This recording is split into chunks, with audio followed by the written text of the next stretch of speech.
everybody, and welcome to My Sinuses Are a Complete Disaster, and So Is My Throat episode of We Watch Shudder. My name's JD, who's here with me. Michelle, and I'm never going to remember that new name of our show. It's a terrible name, but it's the truth. It's not catchy. I don't know really not. You can probably tell immediately from my voice, but my allergies... Here's the mistake I made, Michelle. The mistake I made... By the way, thank you for being here. It's Michelle, everybody. It's always Michelle. It's always Michelle. Always. Unfortunately. The mistake I made is the weather got real nice, so I cracked my window open, and then I went to bed with my CPAP on, and I didn't stop to consider that the air intake for my CPAP was right next to the open window. And so I'm sure I was just filtering pollen and allergens directly into my lung and head basket all night long. And I've been a goddamn mess ever since for the last 3 days. What have we learned? Don't use your CPAP anymore? Yeah, that's exactly it. That's 100% right. Close the goddamn window or move it away from the window? Yeah, all of those. I'm not 100% sure that's what happened, but that's my best guess at this point. If you have a CPAP, keep it away from open windows. I bet if I Googled it, there's probably somebody who's already made that very clear. They probably told me as much at the appointment where I went to get my CPAP, God knows how many years ago, but do you think I remember this shit? Of course not. No? Oh, well, anyway, it's you know what, today, not quite, we still got a couple of days, but we're close enough. Guess what? It's our 3-year anniversary! Yay! And we were all full of joy and celebration. They haven't made us stop. Right? They haven't demanded that we quit. Well, there was that one guy, but there was that one guy. We don't give a shit about him. 3 years, Michelle. Holy shit. How did we get here? I don't know. I'm not entirely sure either how we made it, but 3 years on, here we are. People are still dying of COVID-19. Oh, wow. We're going to make it sad right up front. Well, that's their whole reason. That's ultimately what led to this podcast becoming a thing in the first place, you know. So I'm just being nostalgic about our history. The good old days. Yeah, the good old days where people were... Also, my mom is currently... about 18 seasons deep into a full series binge of Sister Wives, and they've gotten to the COVID-19 years. So it's in the back of my head. All my medical drama shows have a COVID season now. Oh, of course they do. They had to do one. I am also slightly depressed because I had too much fun for the last 2 days, and then I just got really depressed, and I hate that I'm like this. Isn't that a fun thing where you're just like... Oh shit! That was just too nice for too long. I just have to be awful. I have to feel shitty now just to make sure the balance is restored. Yeah. I went to a LAN party.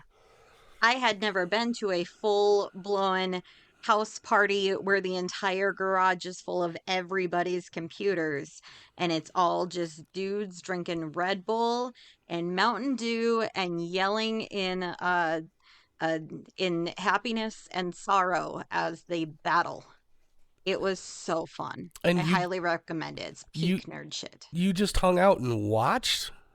No, I had my laptop. I played Age of Empires, though. I was in my own zone. Oh, so you didn't play in the LAN game. You were just at the LAN game. No, the thing is, the first night they played Age of Empires, and I was too busy setting up our store that's going to have squelching merch, so I was doing that, and I was just watching and enjoying the vibes. And then after watching everybody play Age of Empires, I went, fuck, now I gotta play Age of Empires. So I showed up Saturday, and everybody was already Age of Empired out. So fuck them. I did the campaign by myself and listened to them screaming about Tron. Hey, wait, they were screaming about Tron? Yeah, they were playing Tron for a good part of it. Oh, well, so they're playing like a new Tron. They're not screaming about OG Tron. It was not high graphics. It was very retro. Well, we'll see. Who knows? Okay. Anyway. I'm bad at Tron. Yeah. I couldn't do it. Hey, you know what we were not bad at? We weren't bad at Time Bomb Pro Wrestling.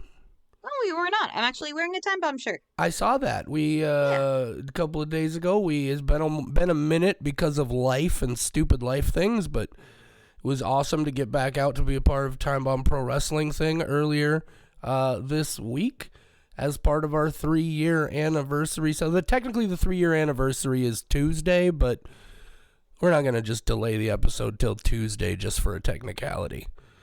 That's a thing. Aren't we? That's a thing the JD of 9 months ago would have insisted we do.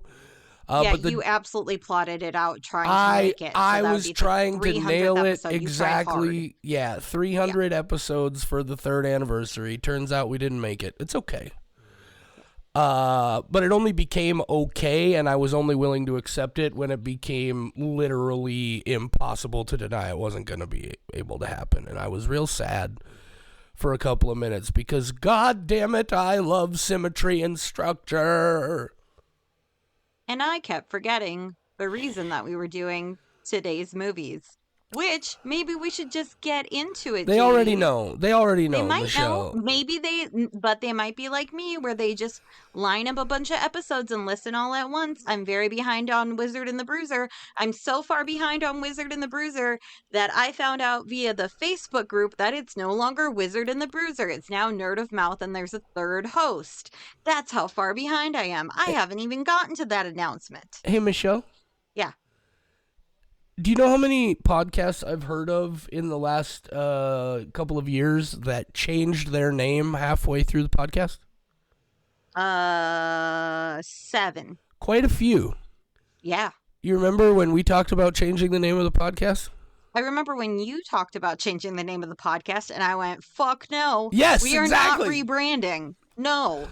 Michelle, No. all I'm saying is 50 consistent weekly downloads is a safe time to rebrand. No. I'm kidding. I was too committed. No, it's fine. It's our whole thing now. People be like, what is that? I've honestly found that most people don't, like a lot of people don't even still know what Shudder is, and that's weird to me. Yeah. But I do like that I then get to explain it to them, and I go, it's Netflix for horror movies, and then they go, whoa, holy shit, you have a horror movie podcast? And starts a conversation. That's nice. I guess it would be way cooler if, like, I don't know, if Shudder acknowledged us for 2 I prefer seconds. that they don't. I can do whatever I want without worrying about pissing them off. Why? Fuck them. What are they gonna do? Send me a cease and desist? They might be like, hey, no, you know what would, okay, a cease and desist, I'd be like, oh, that sucks. But if somebody was like, hey, I'm the person who writes all those movie definitions that you're constantly shitting on, and it actually really hurt my feelings, and I had a really bad day at work because of you, that's the kind of letter that would hit me where it hurts. Well, here's the thing. First of all, those descriptions are terrible. I'm sorry. They're way too long. They're way too detailed. Maybe you're not the person for that job. I'm not saying you're a bad person. I'm not saying you don't have plenty of marketable skills. I'm just saying maybe writing summary blurbs for horror movies on Shudder is not your wheelhouse. That's all I'm saying. And I'm not saying that at all. I'm saying follow your dreams, but that sometimes we might not like where your dreams end up. Also, if your dream is to write summary blurbs for horror movies on Shudder, first of all, oddly specific. I applaud that. But man, if you're getting that specific, maybe aim a little higher. You could have, on that note, you could have aimed for being the person who buys the movies to put on Shudder. No, I would much rather write blurbs. You can tell I'm having a rough day with my sinuses and I'm really mean right now. Full of angst. Well, and the funny part is I'm just like, man, I'm barely being. I've seen so much meaner out of myself, for that matter, but I feel so mean right now. I'm sorry. I didn't mean to make you feel bad if you're the person who writes those terrible descriptions on Shudder. I did. I want you to feel bad, but continue doing your job and hopefully improve at it. Right. I don't want to take away your livelihood. I'm just saying, be happy you've been able to make a living at something you suck at. Most of us can't do that, is all I'm saying. Most of us can't are really do good that. at faking it. Corporate America is full of those people. I am one of them. You've done a stellar job. Congratulations. Fake it till you make it. Anyway, we're here to talk about some goddamn horror movies, Michelle. What are we talking about today? They already know. They saw okay, we've been over this. Maybe they don't know. It doesn't matter. Tell them what we're talking about. I am already mentally exhausted. We are going to talk about all 5 Evil Dead movies and not Ash versus the Evil Dead because it would be too much.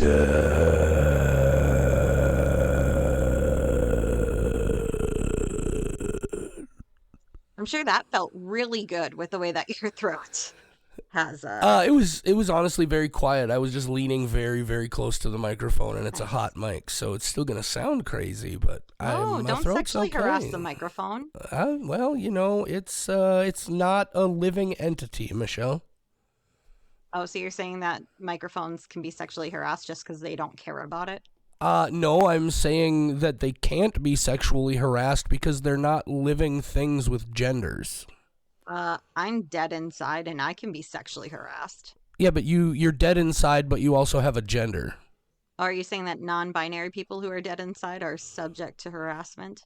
I qualify non-binary as a gender marker. Oh, that's a controversial stance. I know. No. Oh man, we're well. No.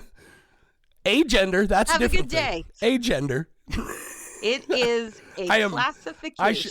I need to just stop.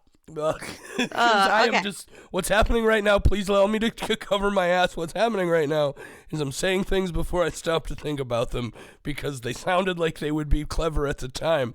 Please don't hate me. I think we all know what you meant, and that is that you. Never mind. I was just trying to say that I respect and recognize non-binary as an identity. That's all I was trying to say. So what you were trying to say in your way was, no, we should not sexually harass non-binary people. But what it came out as was not that. Right. Yeah. What I said is I accept non-binary as a gender marker, and I understand that's not how I wanted to say. Trans or cisgender or mask androgen or femandrogen or all of these various terms of new spots along the spectrum. That's what I was trying to say is we should definitely stop talking about this. Yeah, I'm gonna have to tell you you're wrong, and then we're gonna have to talk about it for 15 minutes. Everybody knows I'm a well-meaning idiot, and I'm sorry if I said something dumb. Please send me an email and explain to me why I've done something wrong. I always want to learn.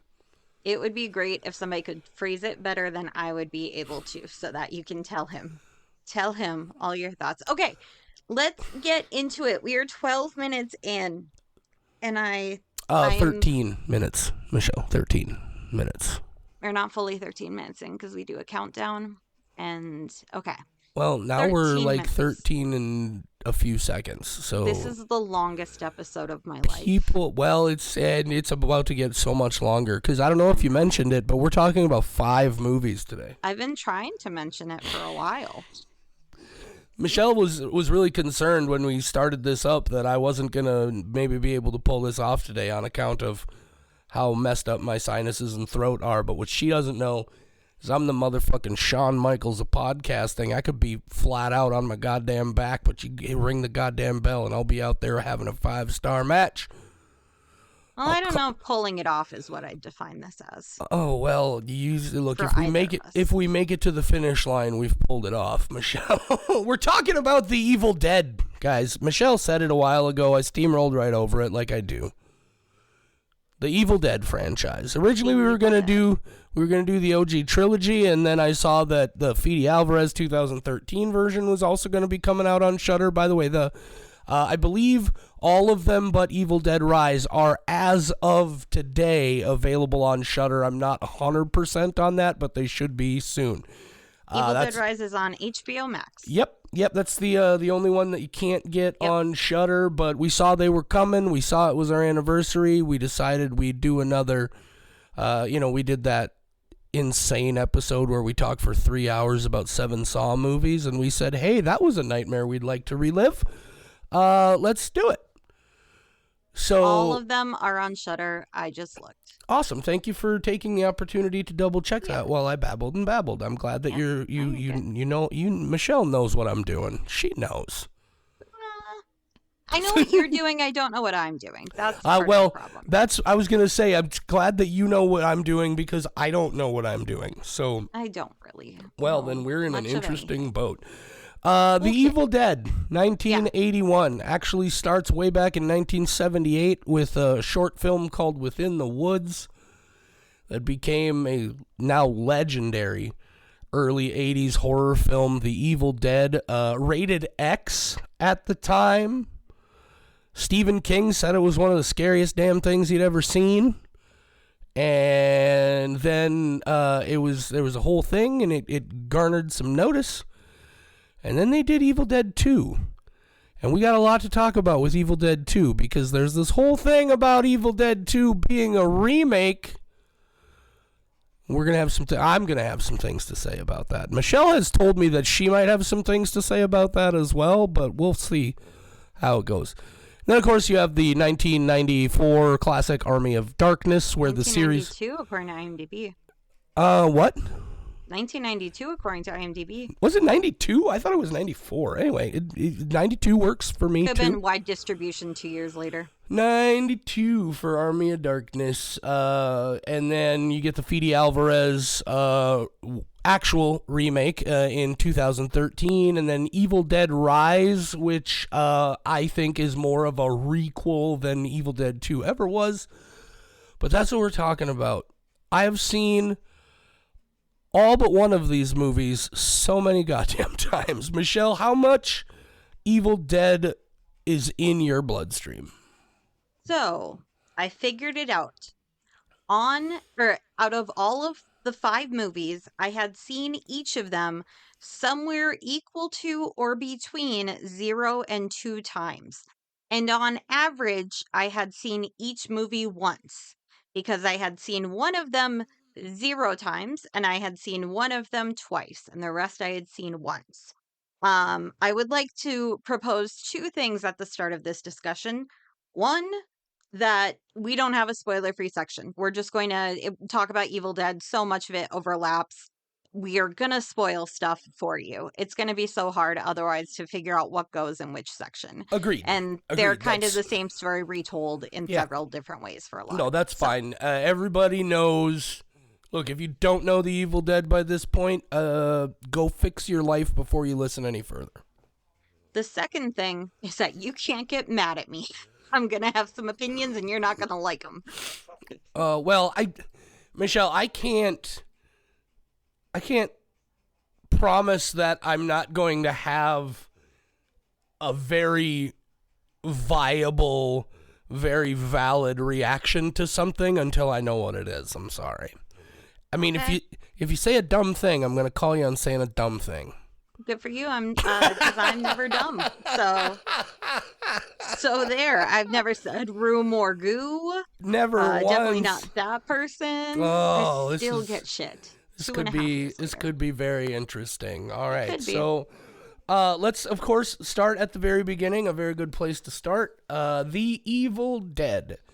Sam Raimi and Rob Tapert and Bruce Campbell and a bunch of their friends made a short film in 1978 called Within the Woods. You can see it on YouTube in incredibly terrible quality. They shot it on Super 8. They thought it was lost.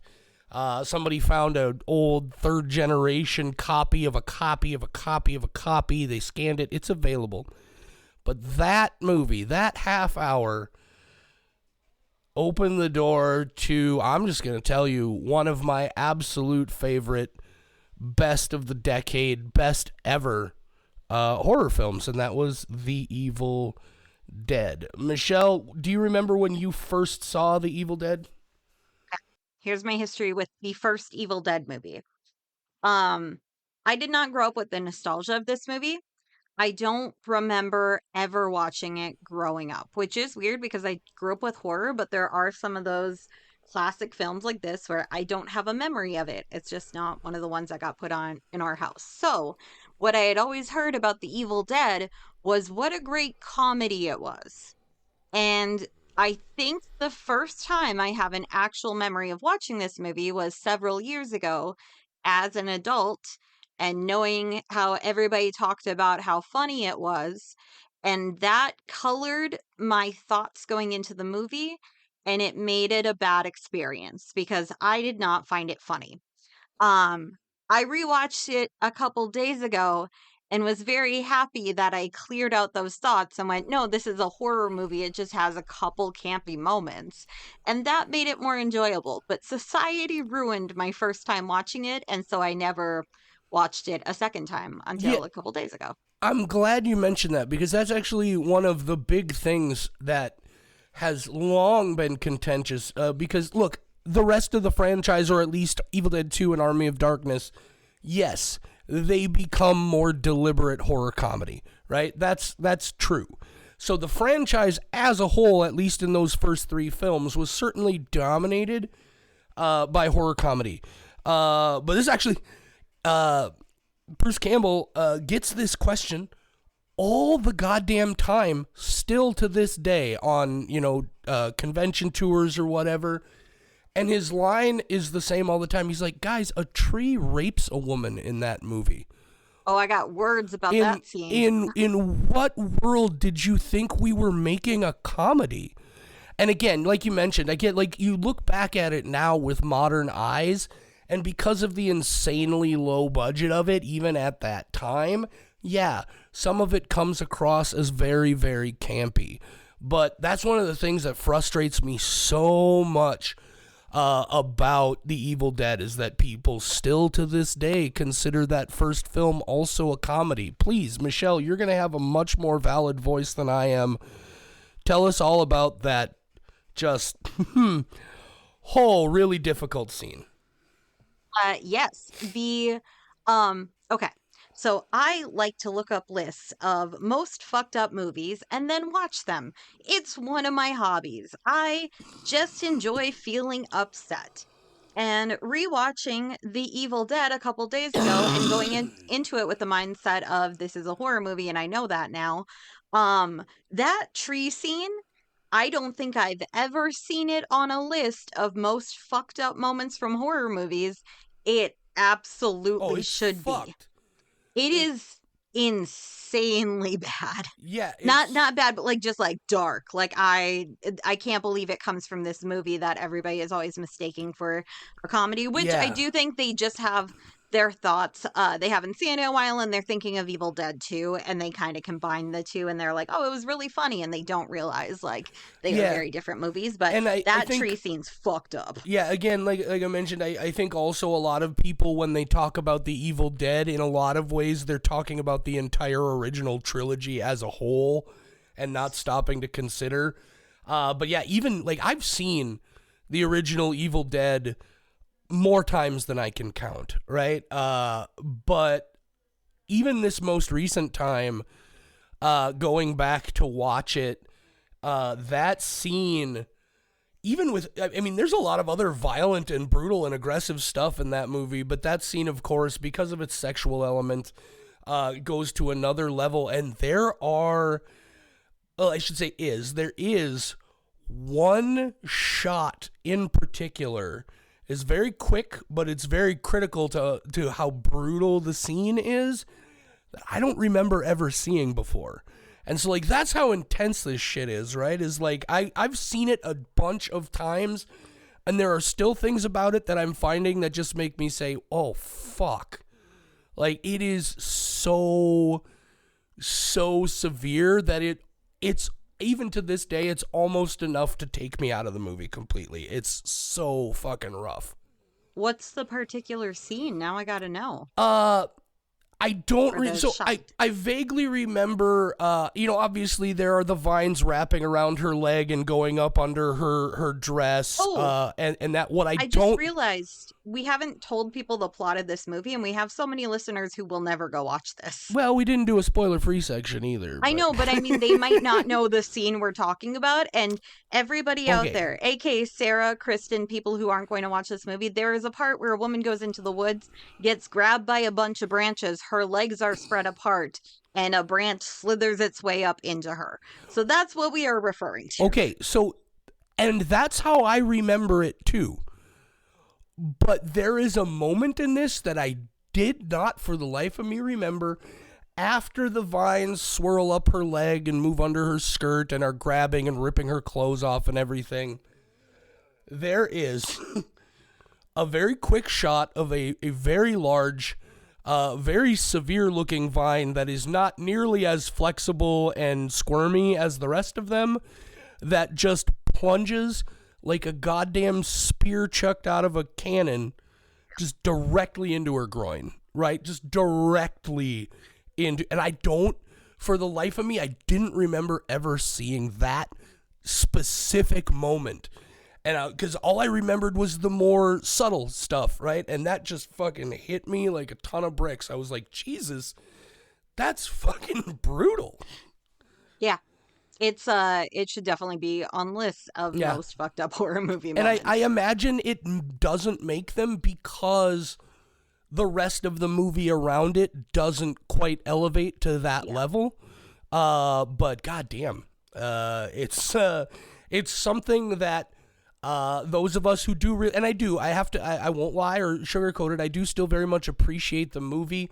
I know most of the people involved with it have definitely said that, you know, obviously we were young and we were trying to be edgy. We were trying to make a horror movie, right? In a modern climate with more conversation and understanding of things. This is not something they would probably do again. And so I get that, but it's hard to go back and watch this movie and still have to say, like, okay, we're going to go through this moment again, and like that's the price we have to pay for certain movies like this, right? With being able to continue to express our appreciation of them, we have to also accept that we have to deal with having this conversation every time. Like you have to talk about it. You can't not. It's in the long run the crucial horror scene in the entire movie. That's what I was gonna say. I'm surprised that there would be people advocating to not include it if they remade it today, because I think it is the peak horror movie or horror scene of this movie, and it should be there because it is one of the most fucked up things in and it. I think what they were saying was more in the sense of they wouldn't do it as graphically and aggressively as they had. I know when we get to the other films, there is a similar scene in the Fede Alvarez remake. But weirdly enough, I don't feel like that one is anywhere near as troubling and unsettling as this one was. And they reference it a little bit in Evil Dead Rise with the elevator thing that we'll talk about when we get there, but there's no sexual element to that. And so I really kind of appreciated that. But yeah, it definitely I think the level the scene itself, the story elements of the scene are important, but goddamn, I have trouble watching it, and I get why other people do too.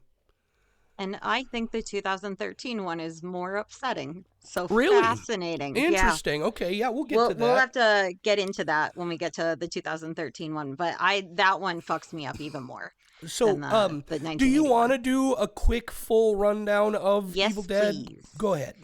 Yeah, okay, we're gonna make this super, super quick. I was thinking about, like, how am I gonna summarize all 5 movies quickly? That's how we're going to. So basically what happens, there's a guy... Are you going to do all 5 of them at once? Yeah, just very quickly. Oh, okay. Because I can do it so easily. Okay, Bruce Campbell is a guy named Ash. In the first movie, he goes to a cabin in the woods. This is the start of so many other movies, aka Cabin in the Woods. And they go into the basement, and there's an Necronomicon, and it is a book made of human flesh. And then they're like, whoa, let's take this upstairs. And then they read from it, and that's a bad idea. And now there's an evil thing, and it is unleashed upon all of them. And so all of his friends die.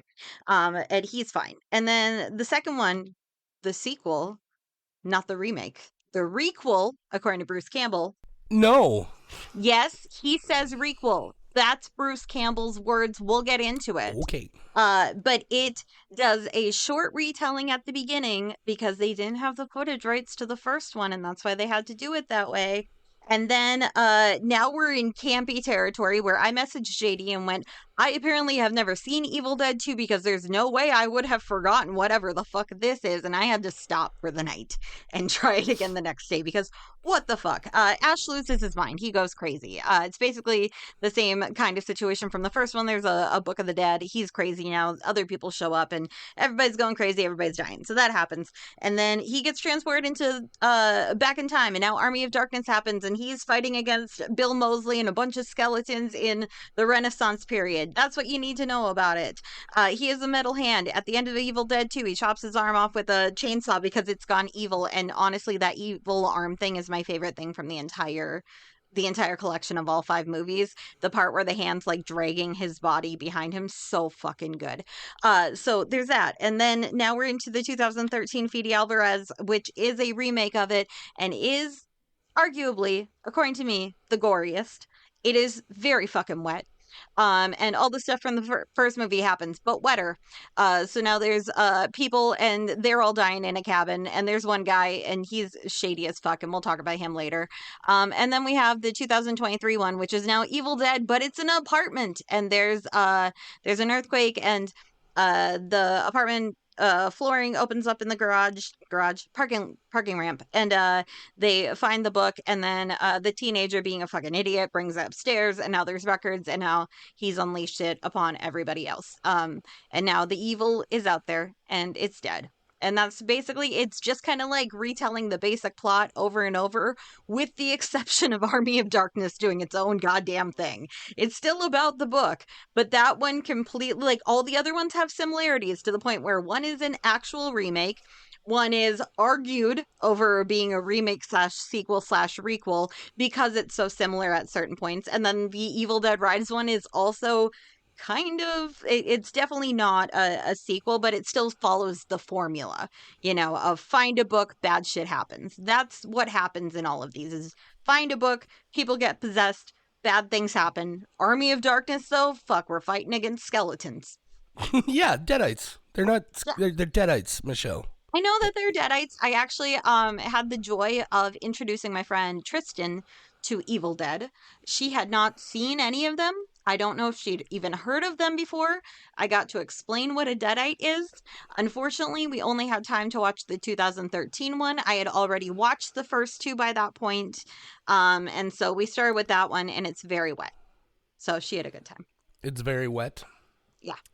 Okay, so before we go any further, I'm certain that what you're referring to is this ridiculous, bloody, disgusting article with the video clip, but you got to make sure you read the entire article and play the entire clip, Michelle. So here's what we're going to do.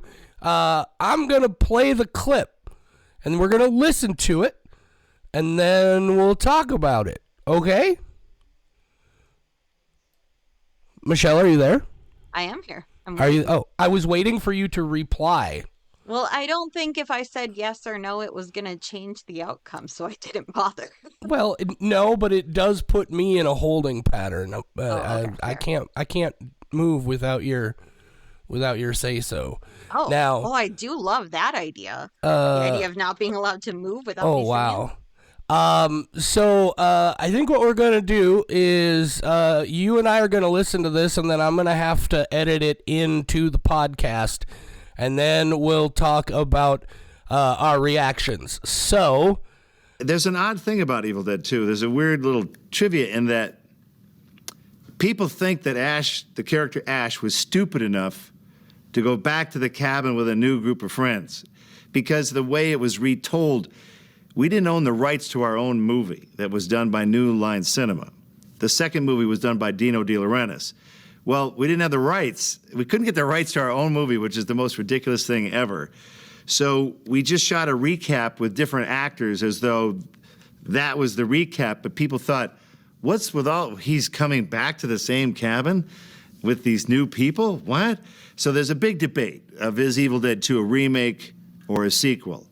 It's a requel. It's whatever you want to call it. So if you really want to do it right, you take the first Evil Dead up to where the evil entity hits me, go right into Ash being thrown through the trees at the beginning. It would all make perfect sense. All right, so I misunderstood what Michelle said. I thought she had said that Bruce Campbell had said it was a remake. She specifically used the word requel, and I was already up in my dander, so I wasn't paying attention. Look, here's the first thing.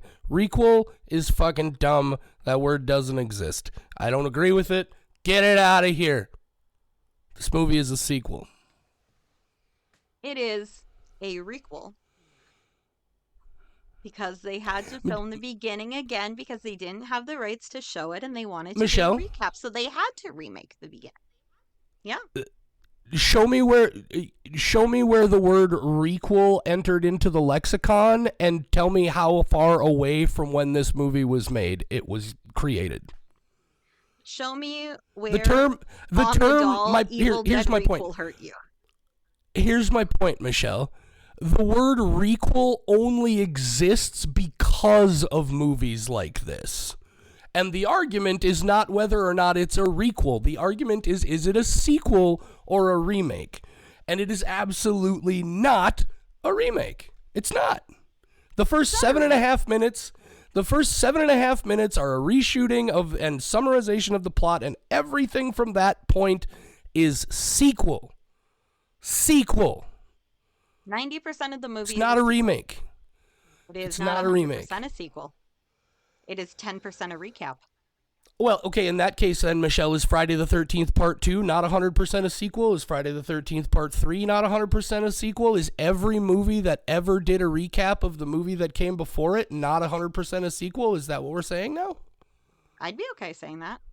You're trying to back me into a Ridiculous. corner. I'm saying No, Michelle, what I'm saying, Michelle, is that you're not even making the argument because my argument has nothing to do with requels. It has to do with sequel versus remake because a requel is a term that was made up and retrofitted to deal with this situation. It's a sequel. And I am saying it's a requel. I don't care. It's a requel. But you just hate the phrase requel so much. No, I don't hate the phrase. My point is it's a meaningless term if it was only invented to sidestep this argument in the first place. Well, I think that's the only reason the term term exists. But it was a necessary term because watching this as somebody seeing it for the first time, I was confused and could not remember if you were mad that it was a remake or a sequel. I honestly couldn't remember your point because going into this with such little background outside of it, I just saw the beginning and went, oh, so it is a remake and JD's mad because people think it's a sequel and like that's what I thought going into it as a first-time viewer. And then I went, "Oh, so it's like a remake but goes more in depth." Okay. And then at a certain point it does change and continue the story and become a sequel, but it's very easy to see why people think it's a remake when you spend a significant amount of the movie thinking it's a remake. At least at the beginning, and opening impressions are going to be what sets the your framework for it. So the first 10 minutes feel like a remake, and then you have to go, oh, never mind, okay, let me change the entire thing of how I thought this movie was going for 10 minutes. I've been being lied to. First of all, it's 7.5 minutes, not 10. Second of all, I don't care what other people think is going on. Pay attention. I was paying attention to them retelling were the you? story of Were the you? movie I had just watched. Were you paying attention, Michelle? Because I've been ranting about this to you for 3 years and you didn't even remember what my position was? I have a disability. Oh, I'm going to pull my disability Here card. comes traumatic brain injury coming out I now. have short-term memory loss. And you know what? It's great because you were ranting at me about Evil Dead on Thursday. And what makes my life so easy and makes me such a happy person is I forgot everything you ranted at me about on Thursday. And it's only 2 days later, so we can have this conversation fresh. As far as I know, maybe we've talked about this in detail before. I have no idea. Did I I, write it down in my little notebook I bring everywhere when I have to write important things down? Because there's a very good chance it will get locked in my brain and not become retrievable because I have a brain injury. I did not write your stance on Evil Dead in my important notebook of things I need to know. well, you probably should have, is all I'm saying. Fair. I'll make sure to correct that. I will put it in my little blue notebook under the section that is specifically about movies and things I want to talk to other people about with movies and movie recommendations I have for other people. Well, I will add to that page. at the very least, the one thing we can agree on for certain is that this movie is not a goddamn remake. It's not a remake. Thank you. The beginning is deceptive. Not Michelle, the opening sequence ends on the exact same shot that the first movie ends on. But I spent the first part of the movie being like, how the fuck is Ash in this situation again? This man is not smart. I would never go back to a cabin after that happened to me. So going into this thinking of it as a sequel He didn't is go back. No, I know, because they retold it, Well, the thing you're mad about. also, Michelle, not for nothing, but had you stored the information about my position on this movie properly, you would have known going in that the first 7.5 minutes were a reshooting. I've only had this argument publicly on our Facebook page like 4 times. And I did not pay attention. What I always did is I saw you take a stance and then I commented to be the devil's advocate every time. Like now that I'm remembering it, that time that you went, Evil Dead 2 is not a goddamn remake. It's not. And then I commented on it, oh, hey, it's my favorite remake. I didn't read the post. Like, that's all I do when you post something angrily. Well, anyway. So, of course, I forgot. So now that we've gotten that out of the way. Evil Dead 2 is very campy, and you should check it out, though, because it is so funny. I gotta ask you, though, about, because here's the interesting thing about revisiting these movies for this episode is, like, I've always preferred the original Evil Dead to Evil Dead 2. But in a weird way, like, seeing it again here now, like, I hate to say it, but I feel like Evil Dead 2 might have dropped a spot on my top 5 ranking and we'll talk more about that at a later time after we're done talking about all the movies, I suppose. But having apparently never seen Evil Dead 2 then, like, what were your thoughts on them trying to play this as a comedy rather than playing it straight? It is my favorite of the first 3 in the trilogy. The one who doesn't like comedy. I like comedy. It's just very specific. This is great use of body. I think I like like physical comedy a lot more than I like haha funny jokes is what I'm realizing, because we've had this revelation where, like, if we do a comedic thing, like like a comedy movie, like I don't like it that much, and I don't know why, because I love comedy. I love stand-up comedy. I like laughing. I like going haha. It makes me feel nice. I like the feeling of laughter. And yet my body is so not into comedies in a lot of ways. But I think the way that they do the camera and the props, and especially that evil hand thing, Bruce Campbell is very good as a full body comedic actor. And I think that's why I like this the most, because the way, like, that hand dragging his body, I actually paused and watched again because I thought it was so well done. And I was trying to figure out, like, is he on like a platform with wheels and somebody's pushing? How are they doing this? Like, I was trying to think of how did you pull this off? Because it's not complex or anything, but I liked it so much that I was curious, like, what did this look like on set to make it appear this way? It was such a simple thing and yet so effective. And that's what I like about this one. Or his evil self coming out of the mirror to, like, yell at him, and, like, he's having that face-to-face conversation. I'm this is really bad Ash. Yeah. You're good Ash. You're a goody little two shoes. It's very slapstick. Right? Just like, and that all comes from well-known influence on these guys, the Three Stooges. right? They talk about like the people in weird masks that are just like stunt players with makeup on to be. They call them fake shemps.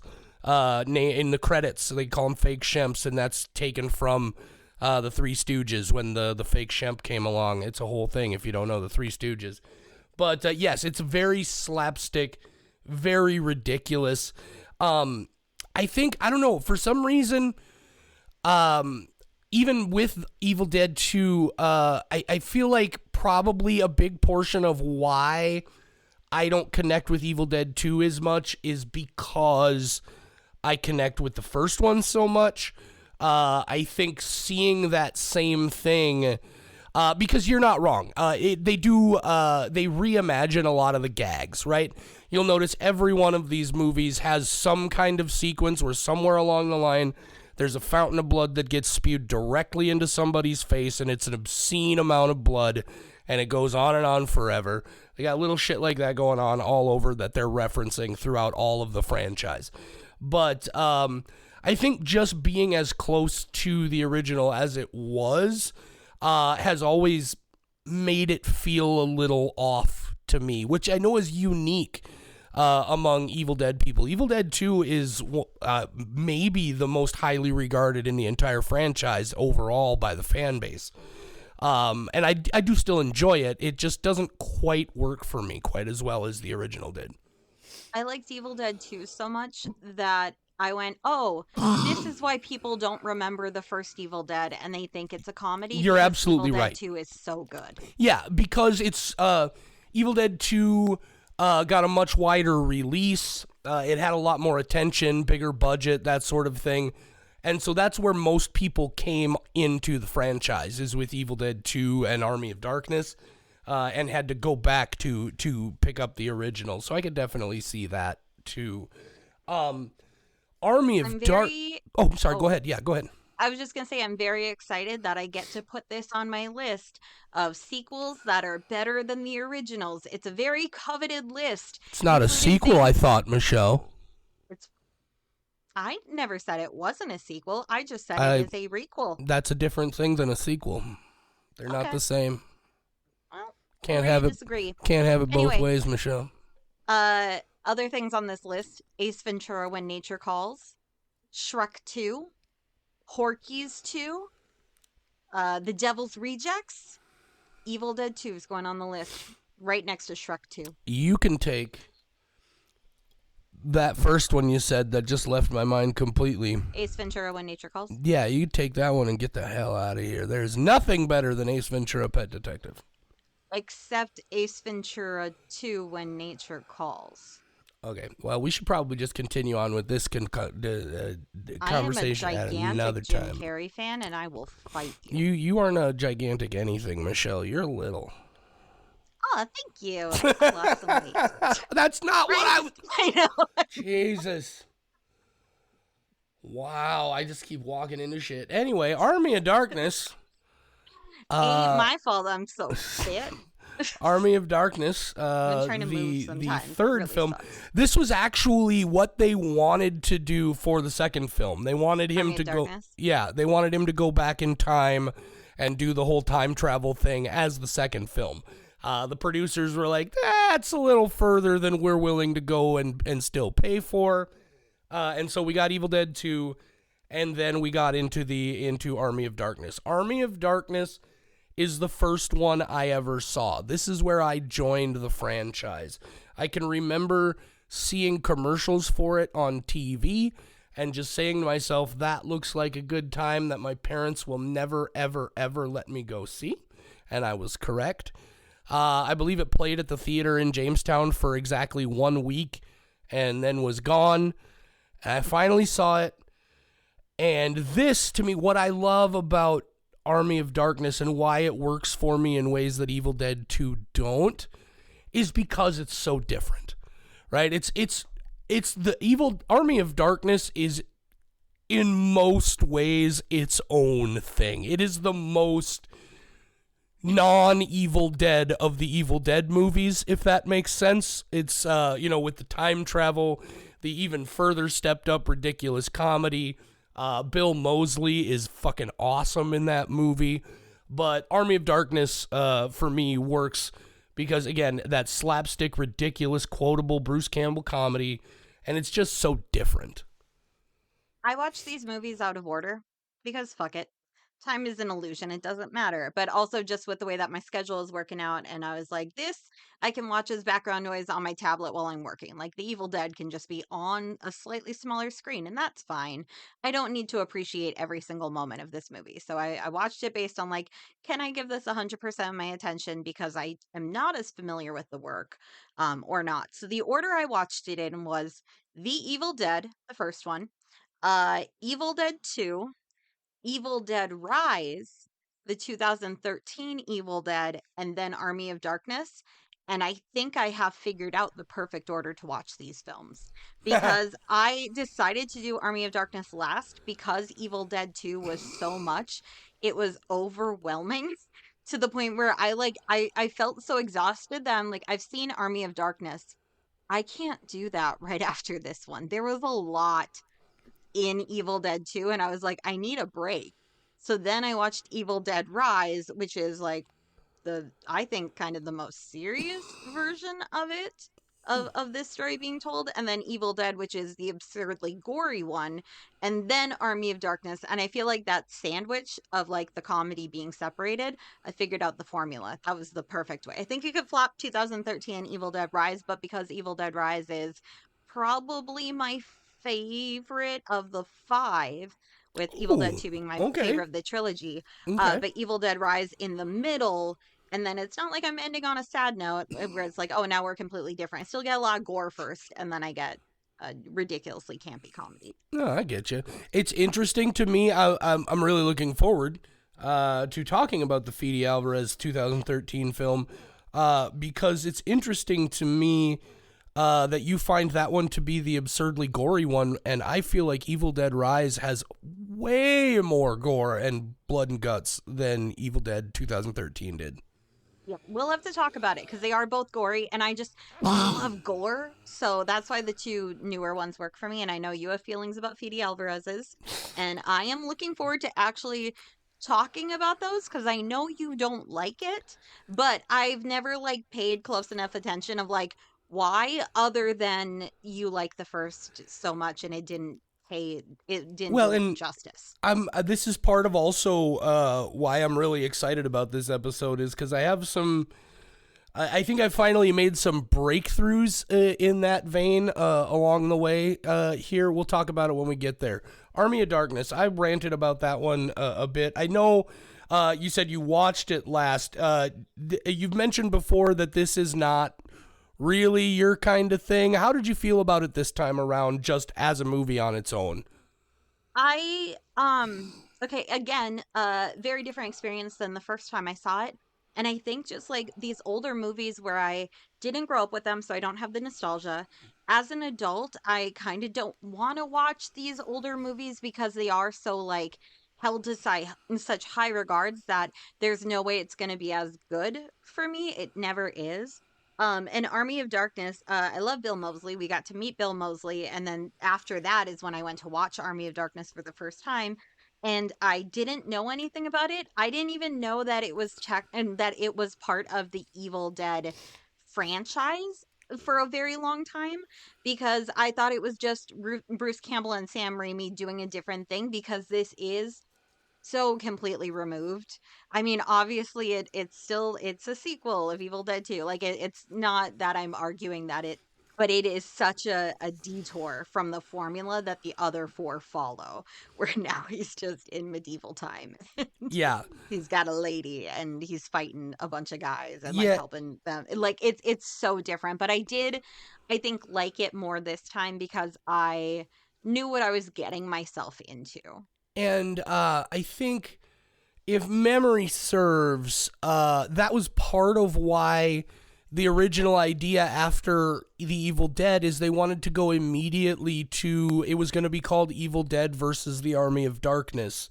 And I think that was part is because they had done this incredibly fucking aggressive horror movie, right? And I think that was the idea is we just want to do something different, right? We want to do something to just differentiate it from that original film. And then the producers were like, yeah, I can see the comedy thing, but we don't want to go nuts.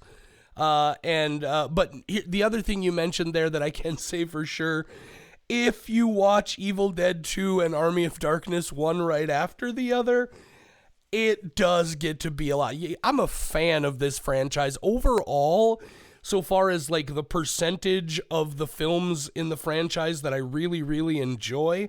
Probably my favorite on the average franchise in all of horror cinema.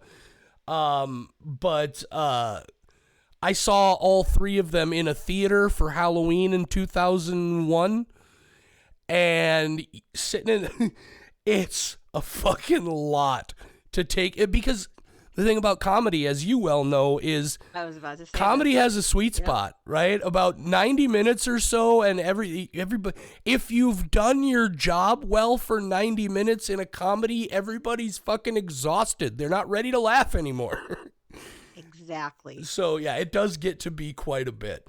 Yeah, and that's why I was like, I'm done with comedy. I cannot just do back to back this like extreme of comedy. What's the like this level of like absurd humor where it's not just like little subtle jokes here and there. It's like it's crazy stuff happening. So yeah, you need a break in between them. You definitely need a break in between them.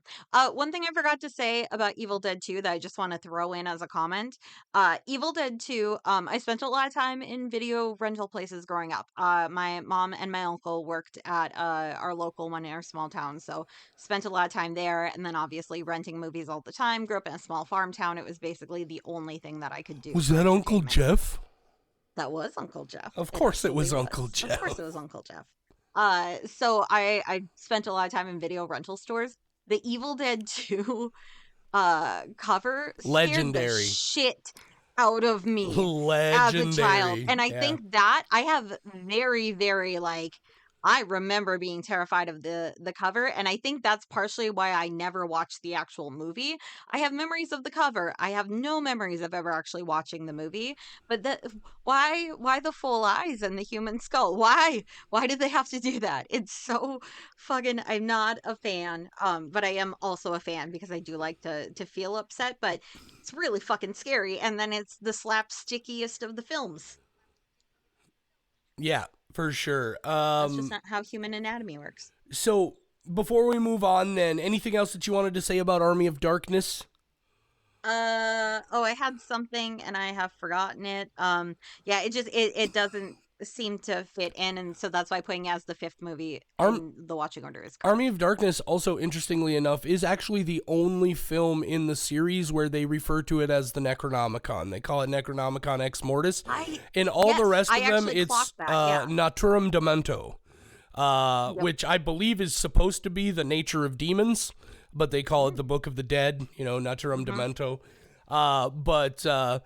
And that, of course, was a big thing for me right at that time. I'm just getting into heavy metal music, and heavy metal has a lot of H.P. Lovecraft references, and I'm getting into horror movies, and now that's crossing over. And so, but yeah, that's an interesting element of this to me, is that they only call it the Necronomicon in that movie, yet everybody ties it. Nobody I know, when they talk about the Evil Dead franchise, ever calls it Naturam Demento. They only call it the Necronomicon. See, that's another thing. Watching it as the fifth one in my viewing session, I went, wait, have they ever called it a Necronomicon in the other ones? Because I was like, I know it is H.P. Lovecraft inspired. I couldn't remember if it is specifically the Necronomicon or inspired by the Necronomicon. And then I went, I don't think they called it that in any of the other four movies. Right. So before we move on then to the more modern entries in the franchise, how would you, for me, if I'm gonna rank the top, the OG trilogy, it's the Evil Dead, Army of Darkness, Evil Dead 2. How's it gonna go for you? Evil Dead 2 for my number one. And then I'm trying to compare Evil Dead and Army of Darkness, and they are different It's hard. movies. Yeah, it's very hard. I think I like Army of Darkness more than the Evil Dead. I think if I had to pick between the two, but it's basically like if you said like this is your favorite comedy movie and this is your favorite horror movie, pick between them. It's like I don't know how to do that because there's Right. different elements between the Yeah. two. No, I feel that. Yeah. So then there was a long time. Oh no, Michelle, you. Oh no, I was trying to do it so quickly. This happens every time. You guys, sometimes my camera gets fuzzy. It like does an autofocus. And I try to catch a time where JD's not going to get distracted if I turn off my camera and turn it back and on, but he always gets distracted. And here's well, I try so hard. I and need to hold up a sign. here's why that's not a ridiculous thing for Michelle to keep trying to do either. Mm-hmm. Is because the fact of the matter is, I am only about 20% of the time we're recording these actually watching her webcam. So Exactly. I just happened to switch over just as she's switching the camera off way too goddamn many times. Yeah, it's a timing thing. I'm always like, okay, he's gonna be talking. Do it quickly. It's like a psychic connection. Anyway, Yeah. so 20 years from Army of Darkness until we got to Fede Alvarez, Evil Dead, just Evil Dead, no the on this one.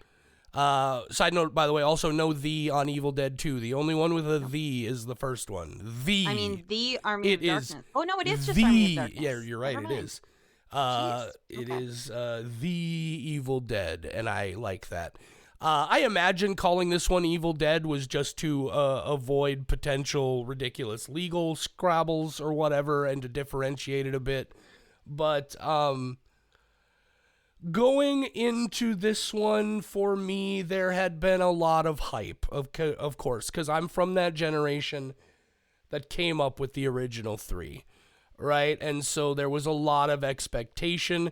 It was right in the middle of that first wave where all the classic franchises were getting their remake. You know, we got the Rob Zombie Halloween and the new Friday the 13th and the new Nightmare on Elm Street. And we got the new Evil Dead. I'm assuming for you, the anticipation wasn't nearly as high. That's true. I did have a lot of hype in my circles based on the trailer. So Well, even yeah, I guess I though suppose you were close to enough people who probably were stoked. exactly like enough people I knew were excited, and then watching the trailer looked. Yes. I very like the trailer for this movie is incredibly effective marketing is Yeah. what I'll say, because so many movies fuck up the trailer, and this one made me want to see it so badly. Yeah, Um, I had the same experience with the trailer because I was also at that time still knee deep in my all of these just the very idea of a remake is stupid. Don't they have any new ideas? Never mind the fact that every Friday the 13th movie is really just a remake in a different location, if I'm not being ridiculous. But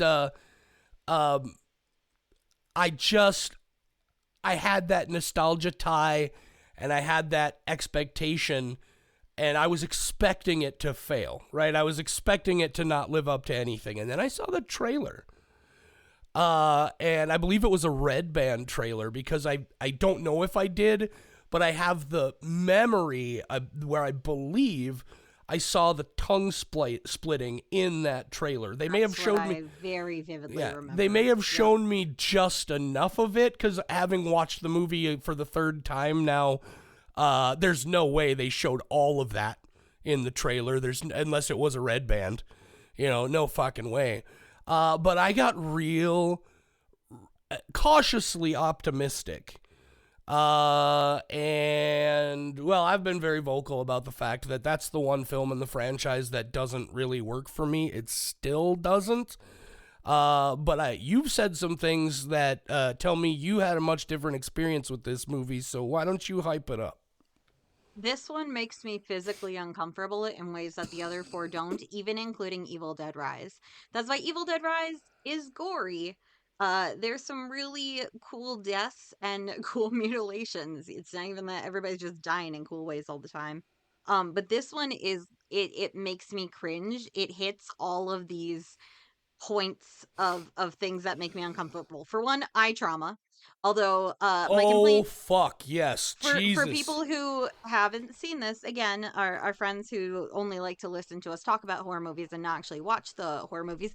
By the way, Side note, I'm getting a t-shirt because Tristan, when I was watching Evil Dead with her, told somebody that I am her horror doula because I'm the one who gets her into horror movies and I walk her through it so she's not too scared. And that's absolutely true. I've had her watch I Paranormal Activity, we've done Saw, we're working our way through a list of things that aren't too bad for her. I think you and Tristan have another podcast on your hands. The horror doula, where I make her watch something and then we talk I'm about it. I'm actively, and this is a pretty. Yeah. There are two podcasts I know of that are exactly this, right? Like there's one called The Horror Virgin, where it's some people just taking their friend who is not a fan of horror movies because he doesn't like being startled and that sort of stuff, and they sit down and watch horror movies with them and then talk about them. And then there's another one called Too Scary Didn't Watch, that where it's two people who have seen the movie and then one person who hasn't, and they try to explain the movie well enough to her that she knows what's going on, but still doesn't have to see the movie. It's weird and interesting. It's worth checking That's out. my friend Sarah. That's exactly what it is. Anyway, I horror have a lot doula. of friends I where think you should they get told me they told me the things that they do not want to see at all, and then I let them know if that thing is in a movie or not, or at this point turn it off. Like I am basically like their friend who is doesthedogdie.com. Like that's me. You know what you're going to end up doing, Michelle? What? You're going to end up being the person who creates custom edited versions of horror movies for your friends to just take out the bits that you know they don't want to see. I've already done it with one movie. Of course you have. Of course you have. I don't remember what movie because it was 10 plus years ago, but I have definitely taken it and reworked it and made it much shorter and just had little messages saying, and here's where some bad stuff happens, and explain it with just a little graphic like text and then cut everything else out. Because actually, did I do that with a video game or did I do it with a movie? I don't remember which one I fully do. I've done very similar things for a lot of stuff. Sure. I want people to enjoy things in whatever way they want to enjoy them. Oh, that's Anyway, fair. okay, so Evil Dead 2013. Oh fuck, what was the question you asked me? Oh, the eye trauma though. Even though this movie is not perfect, and here's one of those areas, there is a part where a woman picks up a syringe and just starts bashing a guy in the eye through his glasses. And then my complaint is that the rest of the movie, they decide when and where they're gonna have his injuries shown, because at one point his eye is bloodshot, at another point he has all these dots, wounds from where he was stabbed on his cheek, but his eye is perfectly fine. At another point he has a bruise. My complaint is that that eye should have been fucked up beyond recognition when he pulled that needle out, because the needle breaks off in his face, you guys. He has to pull it out from that soft part underneath your eye where it's very close to being your actual pupil. He pulls it out of that spot. That should have been in his iris, you motherfuckers. How dare you be so gory? You have the part at the end of the movie where Jane Levy has her arm pinned underneath a Jeep and she has to pull herself physically away from her arm. Take some of the budget from that, because that was insanely intense in a good way. But if that's what you have to take from in order to give me a guy with a needle in his eyeball and the consequences of that, please do so. But this one makes me uncomfortable. Or when she saws her arm off and then there's just a little tendon holding it together until it plops apart. The girl sawing into her face. The part that actually, watching this with Tristan for the first time and not a huge watcher of horror movies, that one, the part where the friend gets possessed by the demon and just stands there frozen, and then you see urine trickle down her leg, that actually got to Tristan quite a bit, because she's like, that is really sad that she's so scared that she peed herself and she can't even do anything about it. So I thought that was an interesting bit of feedback from her, that she was like, that's really sad. So I like it. Yeah, I think it makes me uncomfortable. Yeah, so here's what I will say positively about it, and I think separating the two and thinking about it a little bit, I think I would agree. I don't know that I would say this is the most gory, the most splattery version It is the most violent version. True. That is a very good way to put it. aggressive, and it's also it's the one with it's the most serious, right? Yes, Even more so 100%. than The Evil Dead. This movie has no hint of absurdity. This is bleak, dark. Just it's shot in that hyper lit, high shutter speed thing that they were doing in the late aughts and early tens, because Band of Brothers did it, and Saving Private Ryan did it, and everybody did it. It's the only one where a dog dies. That's That and the dog dies badly. Side note, by the way. We started watching this and I saw the dog. The dog's name is Grandpa, and I went, "Oh fuck, Tristan! I don't remember, but I bet something really bad happens to that dog." Yeah. I was like, "I bet." And so when we saw like all the blood, Tristan's like, "There is so much blood," and I'm just very happy that I was dealing with the consequences of this dog being dead, and we also both agreed that we're happy that the dog did not look realistic. I'm happy. You know what? Go put a fucking stuffed animal in any of those scenes. Make it nicer for me. I can handle so much shit in horror movies. I cannot stand looking at the corpse of an animal that was killed brutally. So I am glad that that happens off camera. That the dog gets bashed with a fucking hammer off camera. Thank you for not making me watch that. Yeah, you don't see the dog get hit with the hammer. You see her swinging her. The hammer. Yep, But, absolutely. Jesus. But like, thank you. Thank you so much. I need like just a special version of all films. But even if the dog dies where I can't see them, fucking I Am Legend, it's still sometimes very upsetting. Mm-hmm. That's the most upsetting death in any movie ever.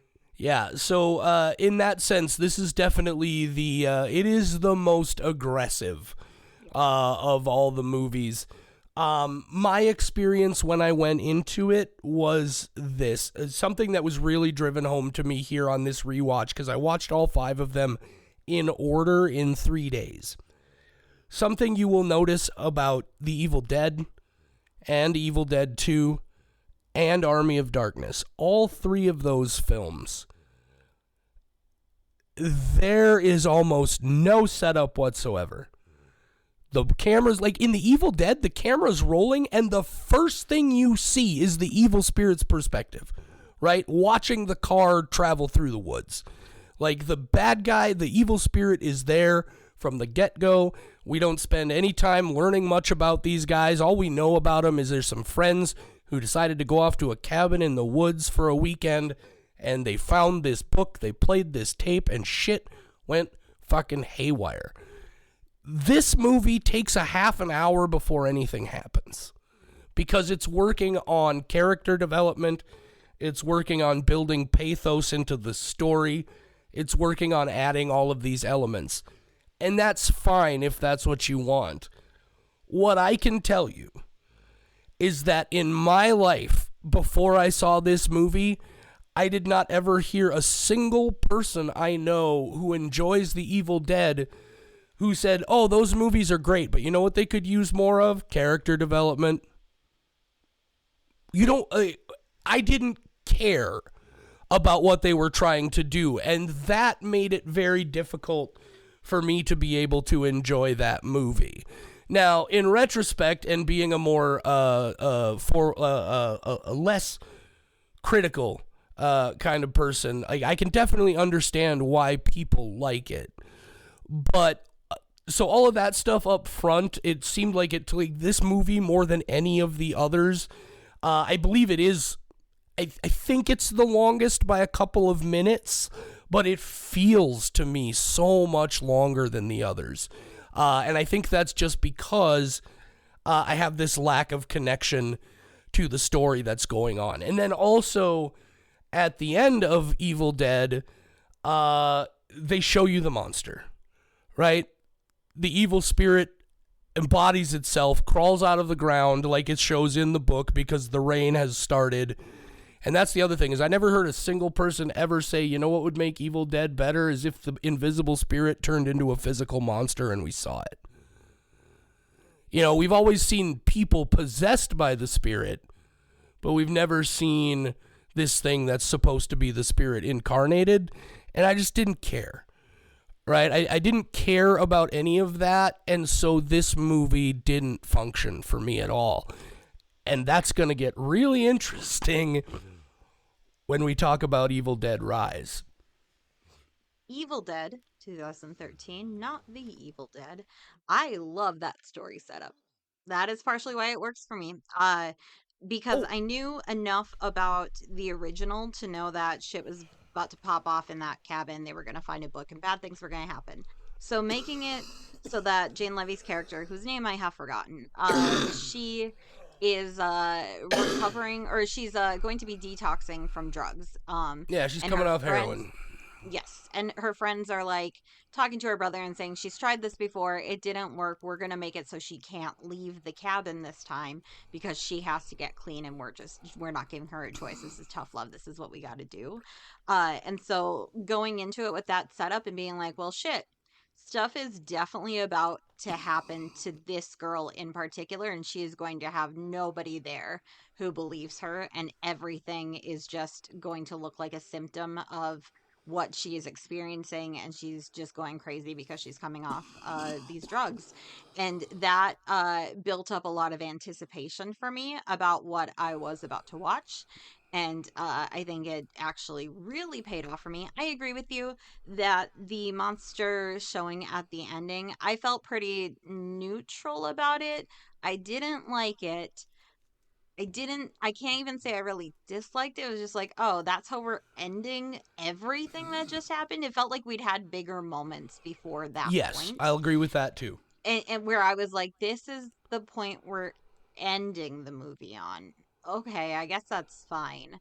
But I think everything in between, the intense violence, which I like the way you put it, it happens so quickly that it Mm-hmm. is a nonstop, relentless like bloodbath when it Yeah, gets going. once it does get going, it cooks along Hmm. pretty well. But man, it takes some time. And again, I don't even think that it's necessarily a bad story.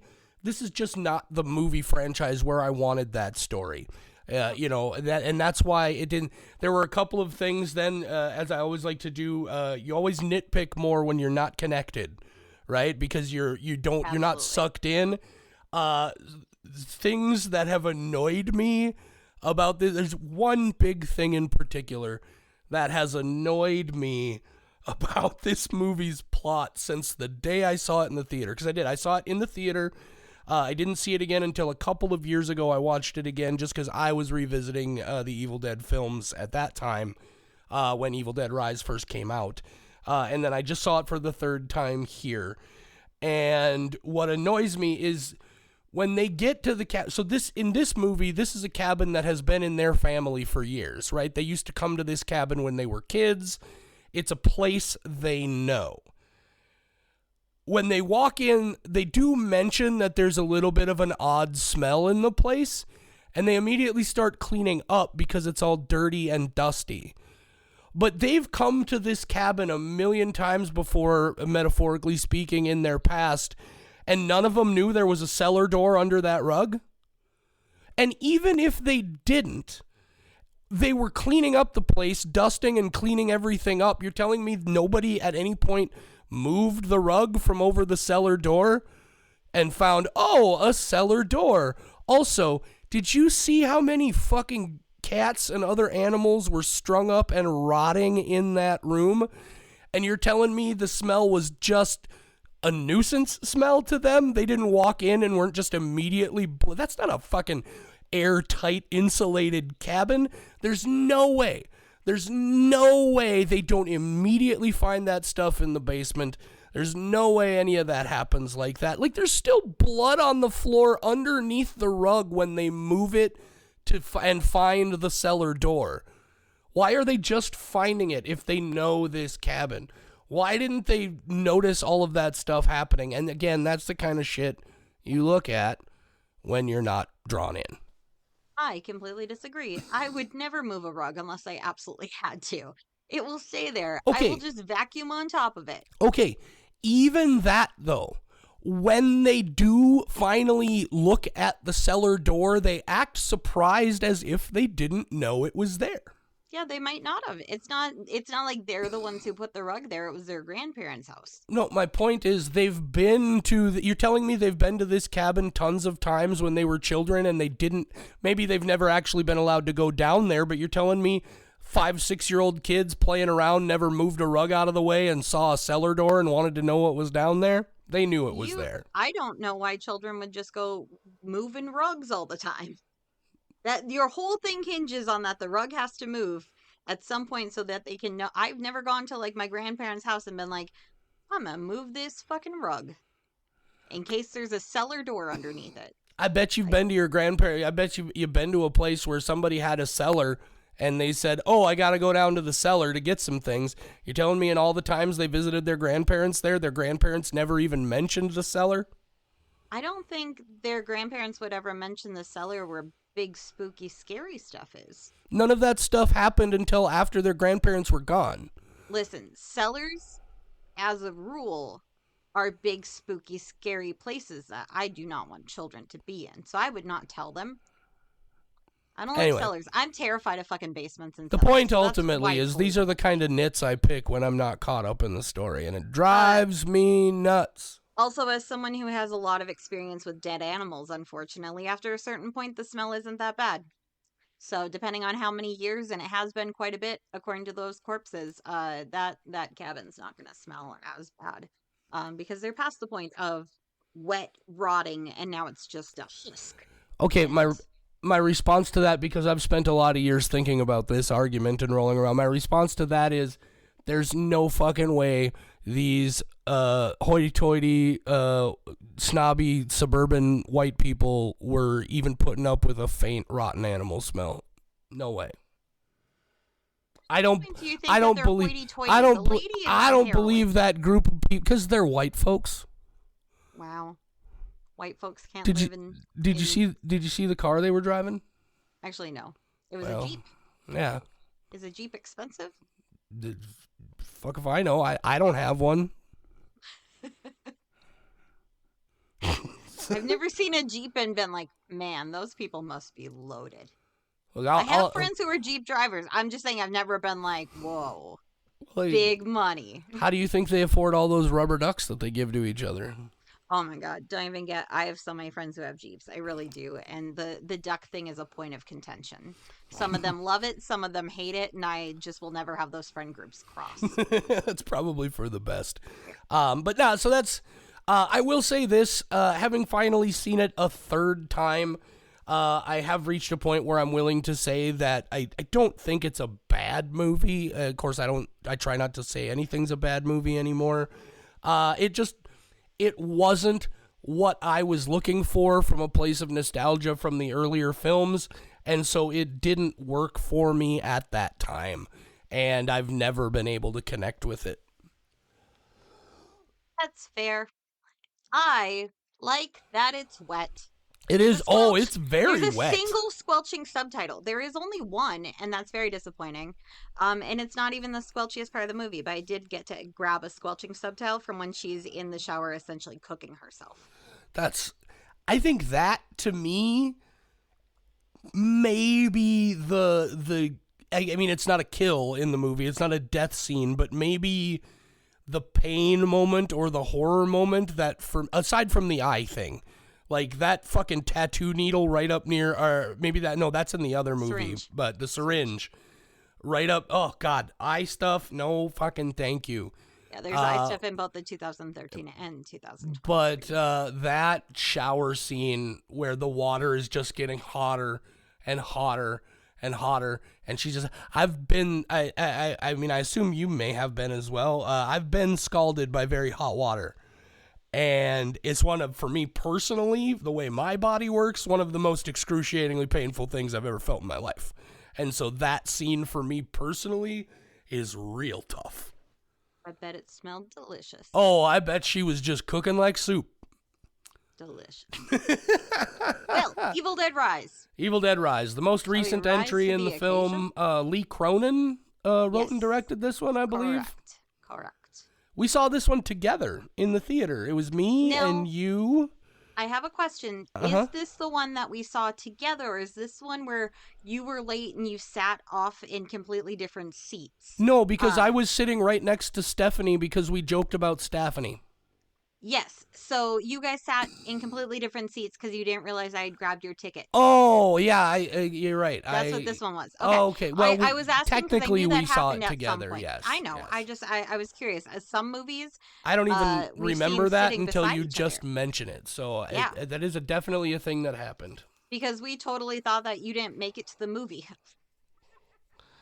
And then I was there, and I And was then you like, were no. just in a completely different spot. Yeah. But yeah, so technically we saw this one together in the theater. Aaron was there. Yep. Stephanie was there. Was Jenna there? I don't think so. John was there. John would have been the fifth. Yeah, John. of course. Of John, course. not Jonna. John, I'm guessing was the reason you were at the LAN party this weekend, also, right? Oh yeah, absolutely. Oh, of course. Good man. It was our friend's birthday, mutual friend, and I did not realize that I was going to be going to the LAN party. I Ah, did not know. It's our friend. They're a couple, and we're a couple, and I'm really good friends with the lady Tristan. And John's really good friends with Nolan, so it works out really well. So when John was talking about LAN party for Nolan's birthday, I was like, oh, that sounds really cool. Make sure you put it in the calendar so I don't book anything for the weekend. And like that's all I thought about. And then he was like, oh, you're coming to the party, right? And I was like, I had no intentions of putting pants on. What do you mean? And he was like, oh, wait. well, Tristan was hoping you were going. Yeah. Are you saying that you couldn't have gone to the party pantsless? It was too cold. Okay, that's fair. That's fair. It was in a garage, so I did have to wear like actual sweatpants and a Had hoodie. it been more of a summery, warm kind of vibe, do you think they would have been totally okay with you coming up sans pants? I know at least half of those people would have been totally fine because they've been to my burlesque shows. Well, and also there's a number of different ways you can be without pants. I know, There's a but variety, but I didn't want to wear a dress. that's Anyway. fair. That's fair. I did Evil not know I Dead was going to the Rise. LAN party until like 2 hours before it started. And then John was like, you got to pack up your stuff. We're going to a party. And I was like, I did not know I was going to this party. He's like, Tristan wants to see you. And I was like, God damn it. I want to see Tristan too. And then we watched Evil Dead. And then I played Age of Empires and ignored everyone else. And that's just the best kind of socializing where I didn't talk to anybody Parallel for play. a very long time. Exactly. Parallel play. It's my favorite kind of thing where I just do my own thing, but we're in the same room. That is my favorite form of No, then socializing. just that's what me and my mom do a lot. It's my I sit favorite thing. I sit in my room and she sits in the living room, and my bedroom door is open wide, right, with a clear line of sight between where I sit and where she sits, and we kind of do our own things, and we chit chat every now and then, and yeah, parallel play. Yeah. John and I, our offices are across the hall from each other, but slightly kittywampus. It's not like directly across. So if we lean a certain way, we can say hi to each other, and that's partially you what can- keeps our love alive. You can also disconnect completely when you need to, at least from a Exactly. visual standpoint. Exactly. So Fabulous. we can be in our own spot, and then out of nowhere, just one of us will be like, "Hey, just letting you know I love you," and then the other one will be like, "Okay," and then we just don't talk for 4 hours again. And it's Right. really great. Right. That's what yeah. marriage is. So we're just not going to talk Evil about Dead Evil Dead Rise. Rise. We've run out of time for Evil the Dead Rise. episode. You'll have to come back Oh. again another time. Sorry. Instead, here's 3 more hours of Saw. Okay. Evil Dead Rise. That's what we're talking Evil about. Dead Rise. Those are your options. 2023? 3. Yeah, 2023. Maybe late 2023. I don't remember. So, tell me what you thought of Evil Dead Rise, Michelle. Because I have some things that I want to say about it that are actually going to tie back to Evil Dead 2013. Because actually watching this movie again this time illuminated a lot of things about Evil Dead 2013 for me. I really like Evil Dead Rise. Did I say that this one was my favorite of the 5? I think you did. said it Yes. might be, yeah. Yeah, and I think that's true.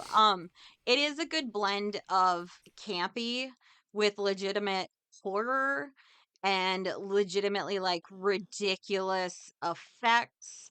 And it's just kind of this blend of it's like a fever dream kind of movie of just like what the fuck, these people can't get a break. And I really like the characters. I like that this is a movie where it's like, hey, you know how nothing bad can happen to kids? Just kidding. Like I like that they went, it doesn't matter, nobody is safe. And that the opening of this, that goes on my list of favorite movie openings. Not like number one, because that will always be Ghost Ship.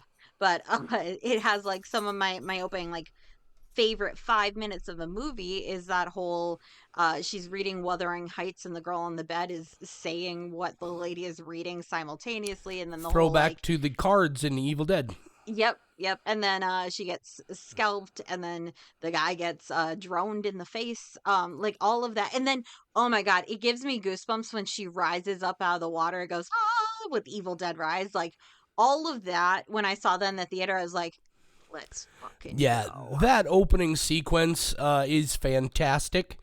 I thought way superior to the opening sequence in Evil Dead 2013, where it's just the lady and getting dragged down into the cabin basement and lit on fire.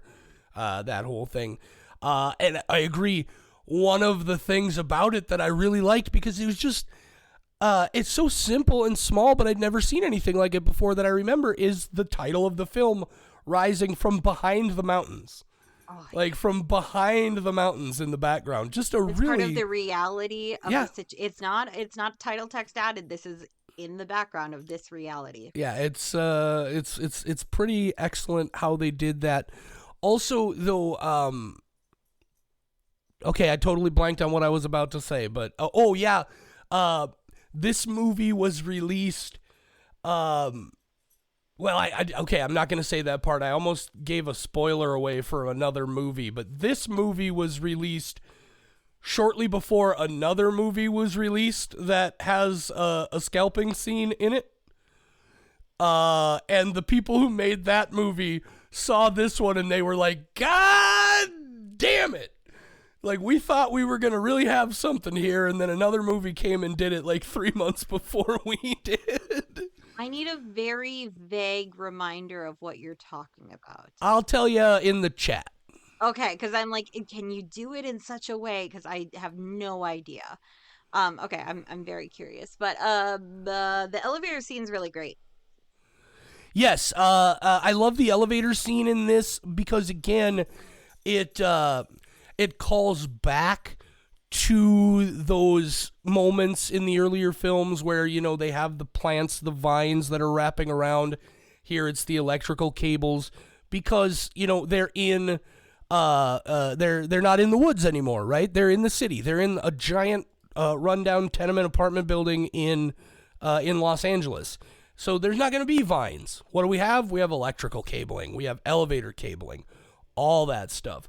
Also, that movie does something that you and I have talked about a lot in that scene that gets me, and that's all the goddamn bone crunching. Bone crunching and bodies being twisted and bent and folded That ways they're scene where not she's just supposed to go. In air screaming with the light Yes. flashing. And every one of her limbs is at first look, you're like, why is she in so much pain? And then you look closer and every one of them is problematically twisted up. Yeah. It just That frozen moment. Ooh. Yeah. It's intense. It's intense. For sure. I love that. So I guess the thing about this movie is, so I rewatched the 2013 Evil Dead, and I had all those things to say about it, and then I watched this one just shortly after, and I was like, yeah, but dude, all the things you're saying about Evil Dead 2013 that were things that were problematic for you are things that this movie does too. Right? It has its opening sequence, but then it's developing story. It's not really getting going until about 20-25 minutes into the movie, and then it takes off. It doesn't show us the evil spirit embodied, but we get that fucking wackadoo body horror mother and children thing, you know, at the moment. It does very similar things, but for some reason this one works for me. And I had to spend a lot of time thinking about why that might be. And what I came down to was two things.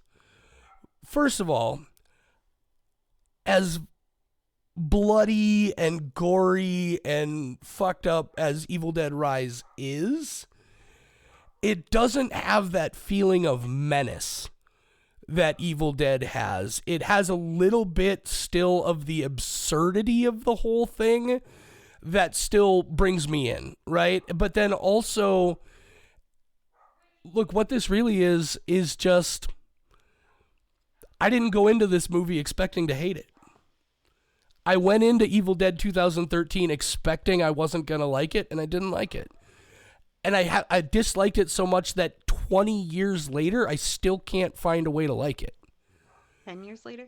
10 years later, excuse me, 10 years later. I was like, oh, yeah. please tell me it's might still as 2025. Michelle, it's fucking COVID counted as double years, you know I know. this. I did have a moment of panic. And that's just such a big thing for me is like, I went into Evil Dead Rise with a little trepidation, but with much less negativity. And it worked for me so much better.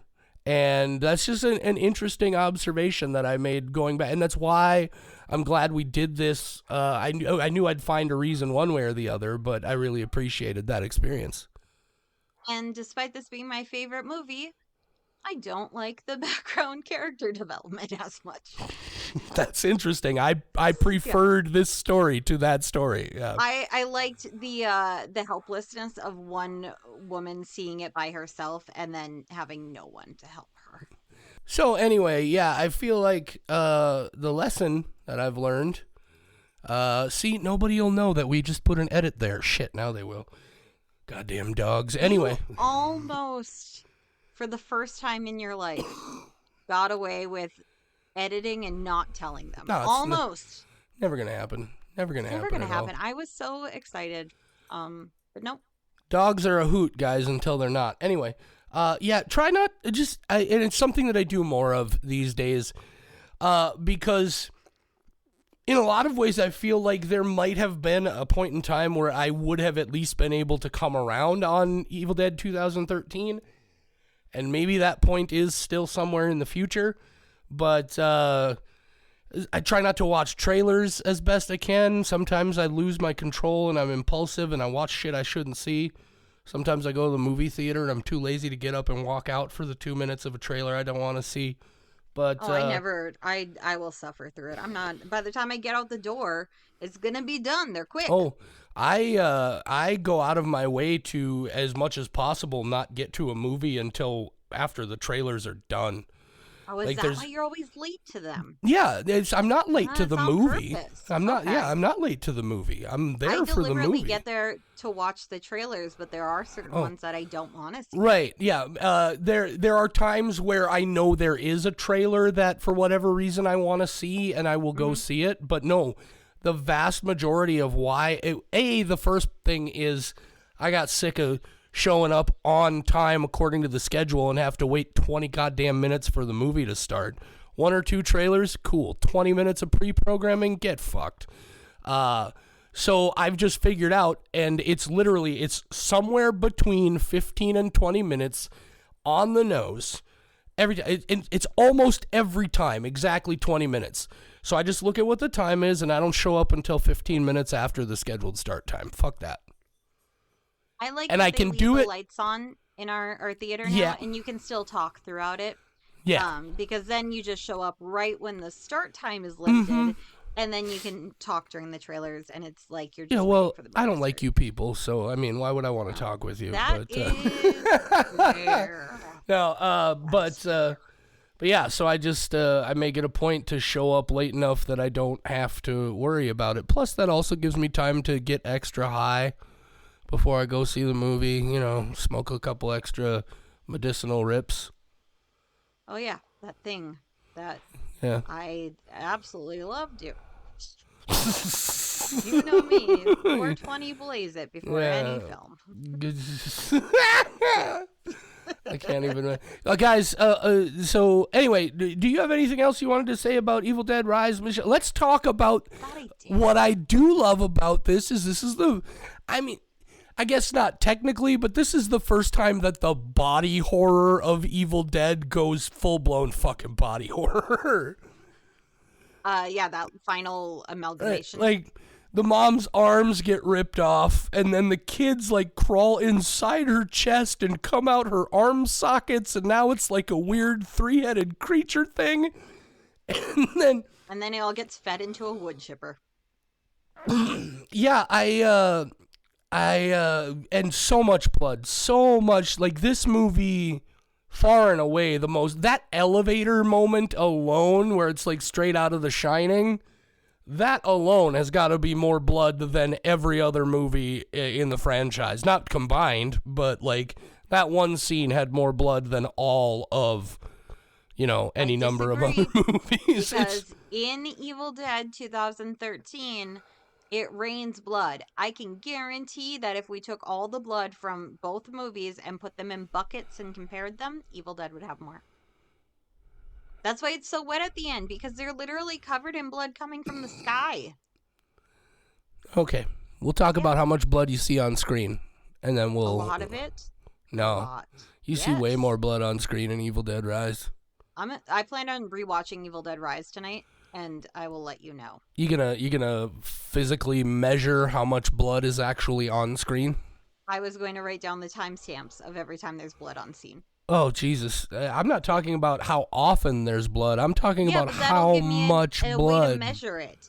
If I'm like, an arm was ripped off at 12:15 and we see that stump until 13:14, that's a minute of armlessness. Do we have the equivalent in the 2013? I'm going to study this shit. Right, but if I watch 5 minutes of 1 cubic liter per minute of rain versus 5 minutes of 30 cubic liters a minute of shit pouring out of that elevator, it doesn't matter that it was on screen longer. It's not as much blood. No, I know. I'm saying that it'll give us a way to measure that, though, because we can say how much blood is in this 1 second shot multiplied by 5 minutes worth. I have a way to measure. It's called my eyes. I don't believe my eyes. Seeing is not believing. That's my fair. eyes are fucking... JD, I have sleep terrors. I cannot trust the things that I see. Otherwise, I would think for sure that the Boston Dynamic robot dog was out to fucking get me. He's Traumatic woken me up so many brain times. injury. No, that one's just because I'm fucked up. I That one's not even a car accident. That's just how my brain works. Because it doesn't realize that I'm awake and not dreaming anymore. And it keeps sleep dreaming. paralysis is a real joy. A real trip. I think I would prefer sleep paralysis. It's only happened to me once and I was fine with it. The problem is that I am not paralyzed during my night terrors and I get out of bed, and that's a bigger problem. That could be risky. My sleep doctor was like, that's the concern, because we can't have you getting up and hurting yourself. And I have definitely gotten out of bed because there's no fucking way I'm going to be okay with this guy just hiding at the end of the bed. I got to get up and confront that motherfucker. And then I get up and he's not there anymore. And I'm a little wobbly because I got up too quickly. And I'm also not fully awake. And then John's like, what's going on? And I'm like, there was a fucker in the room. And he's like, there absolutely was not. There was not a fucker in the room. There was not a fucker in the room. Not a fucker. There might have been like a jumper. Perhaps a squatter, but not a fucker. Not a fucker. He was not there to fuck. Speaking of people being wobbly, and now, do we have anything else to say about Evil Dead Rise, Michelle? It's a good movie. It was good. I really did like it. I came out of it being like, man, that's the movie that I wanted Evil Dead 2013 to be. I also really like it. One last thing to throw in, because it really is the first time that somebody did something significant, aside from Army of Darkness, which I don't count again because it's so different. But if you look at Evil Dead, Evil Dead 2, and Evil Dead Rise is the first one that does something completely different, right? We've taken it out of the woods entirely now. We're in the city. We're dealing with those situations. What can we do with this same idea in this new environment? And that helped a lot for me as well. I just remembered the thing that I had to make sure that I talked about when we got to Evil Dead 2023. Love that one of the main characters is trans, and it's not a thing that's ever addressed in the movie. They never mention living it. Their life. Like, I know why we have to have representation, why it has to be like brought up as dialogue in movies because we want, but at the same time it's so nice that we can have some Well, movies and that they can be comfortable doing that, and I'm like so fucking happy about like it. because that's the end goal, right? Mm-hmm. Is Exactly. the whole reason we're pushing representation is because we want to get to that point where this shit is so normalized that you can just have a trans kid in a movie and nobody bats an eye. I guarantee you there's a shit pile of people who saw this movie still have no idea that's a trans kid. Yep. Have no idea. And you know what that says? It says you don't actually care. Exactly. You don't care. If you didn't care, you didn't even know.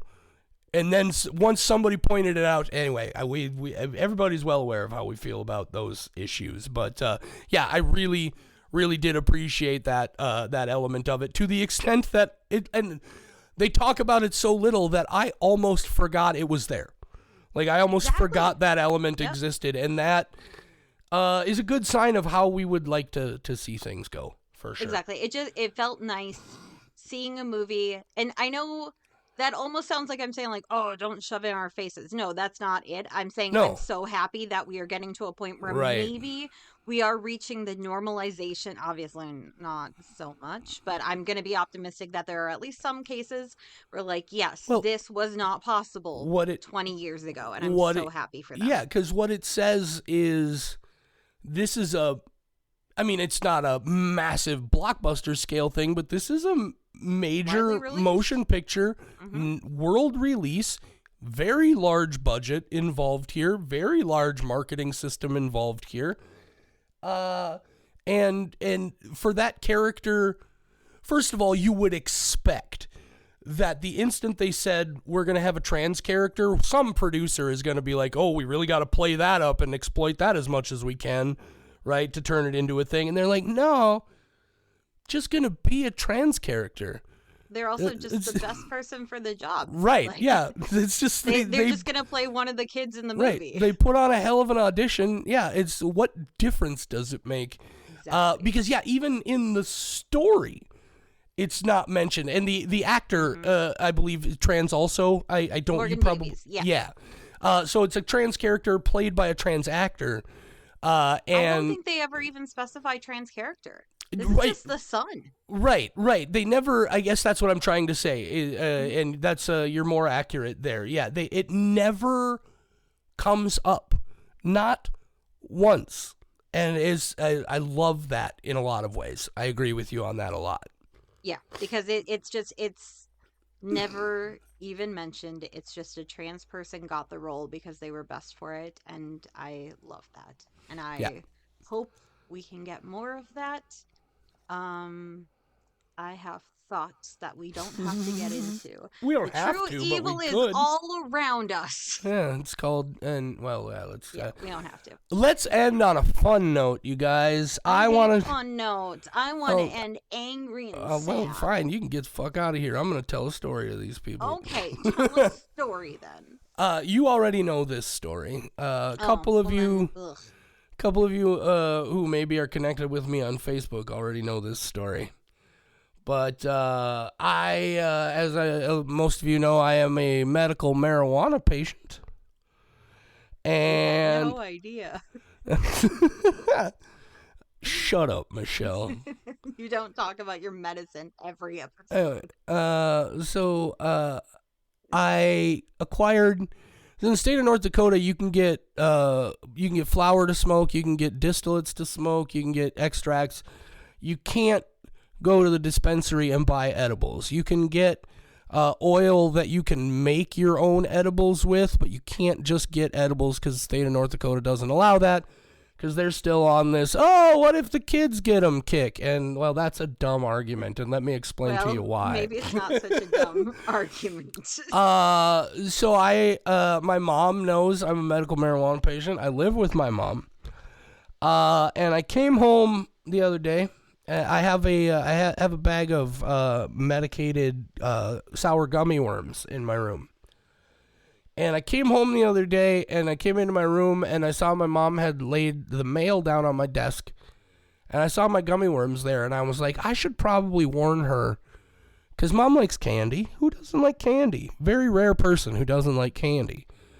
And so I went out to the living room, and I held it. Now, these gummy worms contain 40 milligrams of THC each. Recommended medicinal dosage of a gummy or of THC edibles, especially for somebody who's never done this before, is maybe like 5 to 10 milligrams.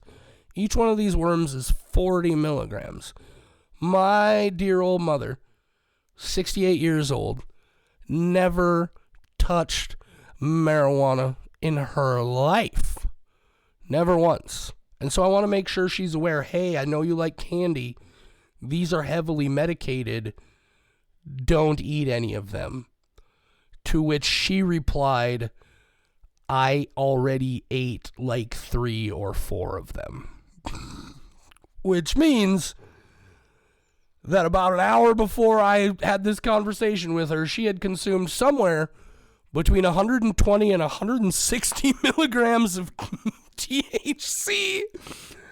And she was so fucking high all night long. It was, now don't freak out, right? We called her doctor. Her doctor was aware. She's fine. She had an adventure. She was so high. We had to dig her wheelchair out of the closet for the first time in 14 months because she didn't have the balance to stay standing up to go to the bathroom. Which sounds terrible, but it was so funny. She's okay. That's the important thing. Yeah, she's fine. You can laugh about it now. We all knew she was going to be fine. It's just weed, right? I told the doctor, and they're like, yeah, all you can do is sit and watch her. She's going to be fine. I'm like, yeah, I know she's going to be fine. And there were moments where, like, she wasn't delirious, right? You could tell she knew what she wanted to say, but she just could not get her mouth to cooperate. Oh, that's the worst part of being high, too. She got, there was one point where she looked at me and just started, like kind of licking at her chops, and I was like, your mouth's a little dry? She was like, I'm so dry. I was like, she didn't get heavy munchies, though. She got a real good cotton mouth. She was, because she already got her fill of gummy worms. She was couch locked like a fucking college freshman in a dorm room, just slumped way down, like with her hips way out at the edge of the cushion and her neck kind of folded down as low. She was gone. Fucking poster child for completely fucked up, man. It was hilarious. Oh, she said, I'm going to call the cops and tell them you drugged me. I'm going to be like, you drugged yourself. You stole my medicine. It was, guys, it was like, I don't recommend intentionally dosing one of your elderly parents with THC, but maybe leave a bag of gummies out and see what happens. As I told you before, I am just very glad that you happened to mention to her, like, hey, if you see these gummy worms, don't eat them. And that she immediately went, I ate some, because you could have both had a very different type of night. Oh, yeah. You did not know, and she did not know. Yeah, because here's the thing. I was out door dashing, and the wind was picking up real bad, and so I came home to get a jacket. And that's the only reason I was here. And I just happened to see them when I came into my room. And so I was like, oh, go tell her really quick, because she's Snoop, and she likes candy. We steal candy from each other's bedrooms all the time. It's a whole thing. Maybe not anymore. Nah, maybe not. So I went out to tell her, and she was just like, because I already ate some. And I was like, you're kidding, right? And she's like, no. You need, like, bright orange labels. Yeah. That you tell it's her labeled. But it's hang on, very clearly labeled. Katie, bright orange labels that say weed. It says weed in big letters, and you put it on everything, and then she won't take any of your candy. Well, we'll see about that. Anyway. I don't want to share my candy. Nobody's getting a bunch of crunch but me. You bunch of crunch? Bunch of crunch is my go-to. I'm on a big Zots kick right now. I went through a Milk Duds phase. Ooh. For 2 months, I could not get enough Milk Duds. I love me some caramel. I just saw that they are making Snickers with pecans. They're making peanuts. what? Excuse me? Snickers. Oh, okay. Yes, Snickers pecan. It's delicious.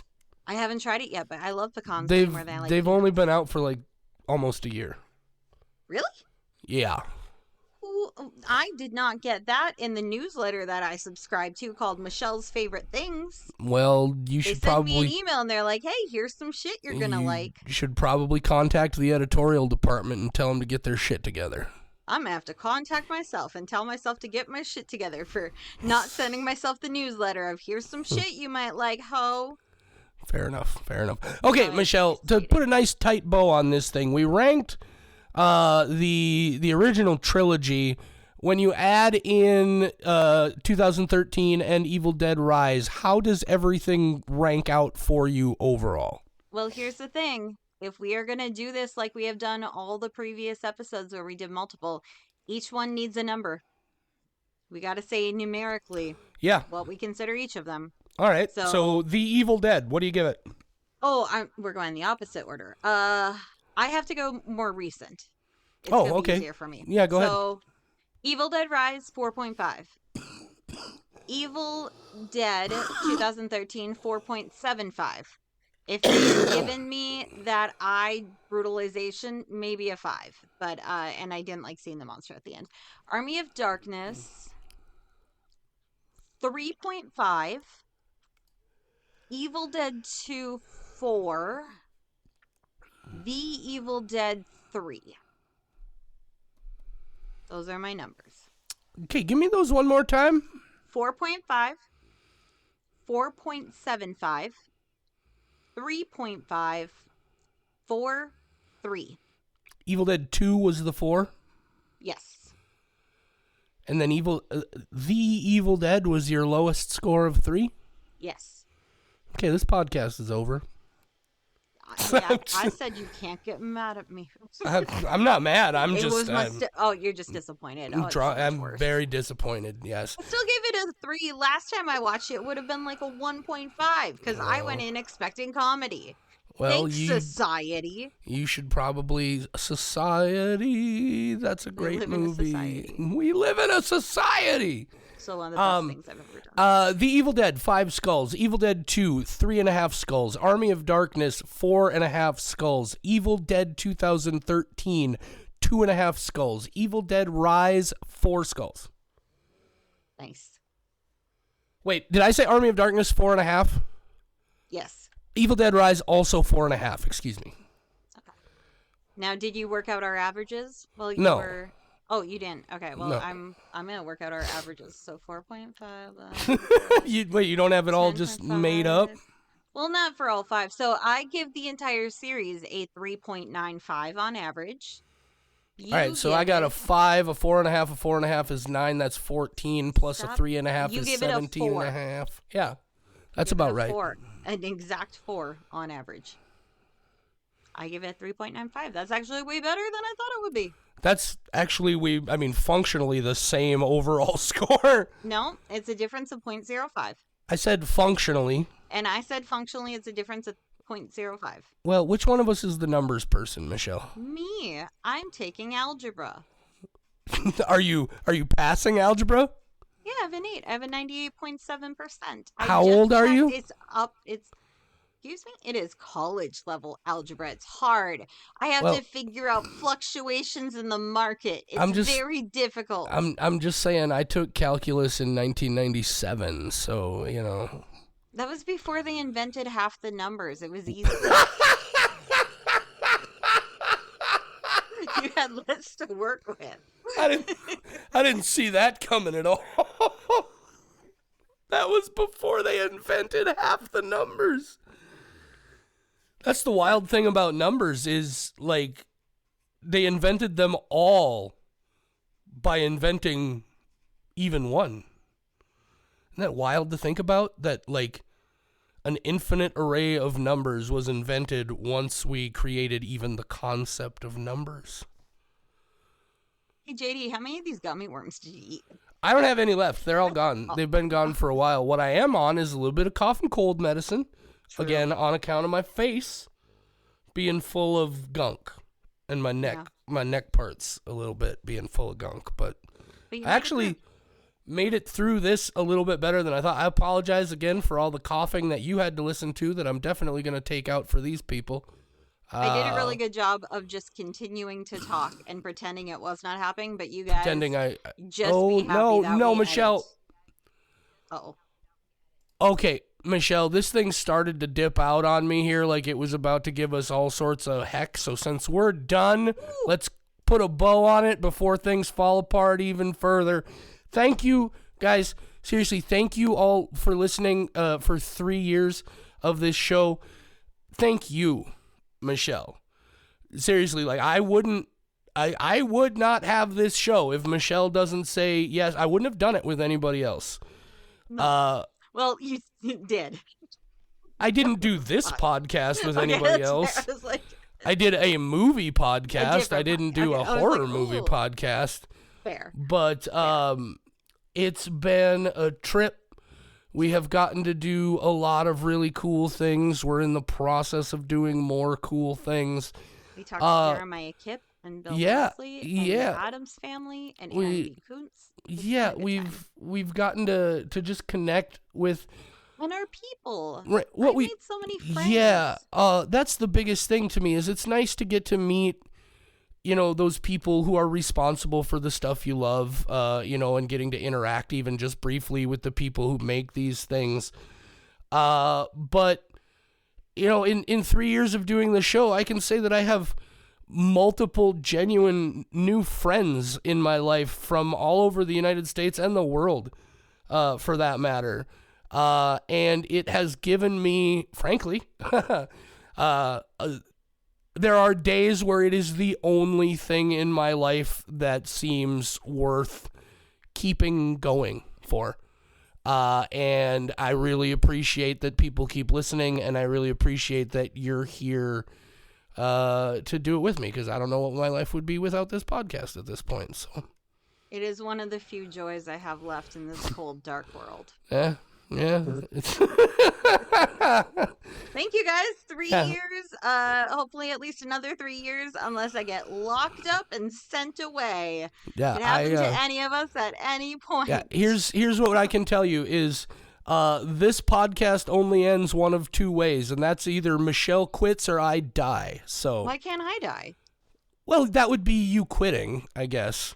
Okay, that's fair. What I don't want to do is assume for you that the only way you're done is if you die. That's your choice. I would like to think in my heart that for you also the only way you're done is if you die.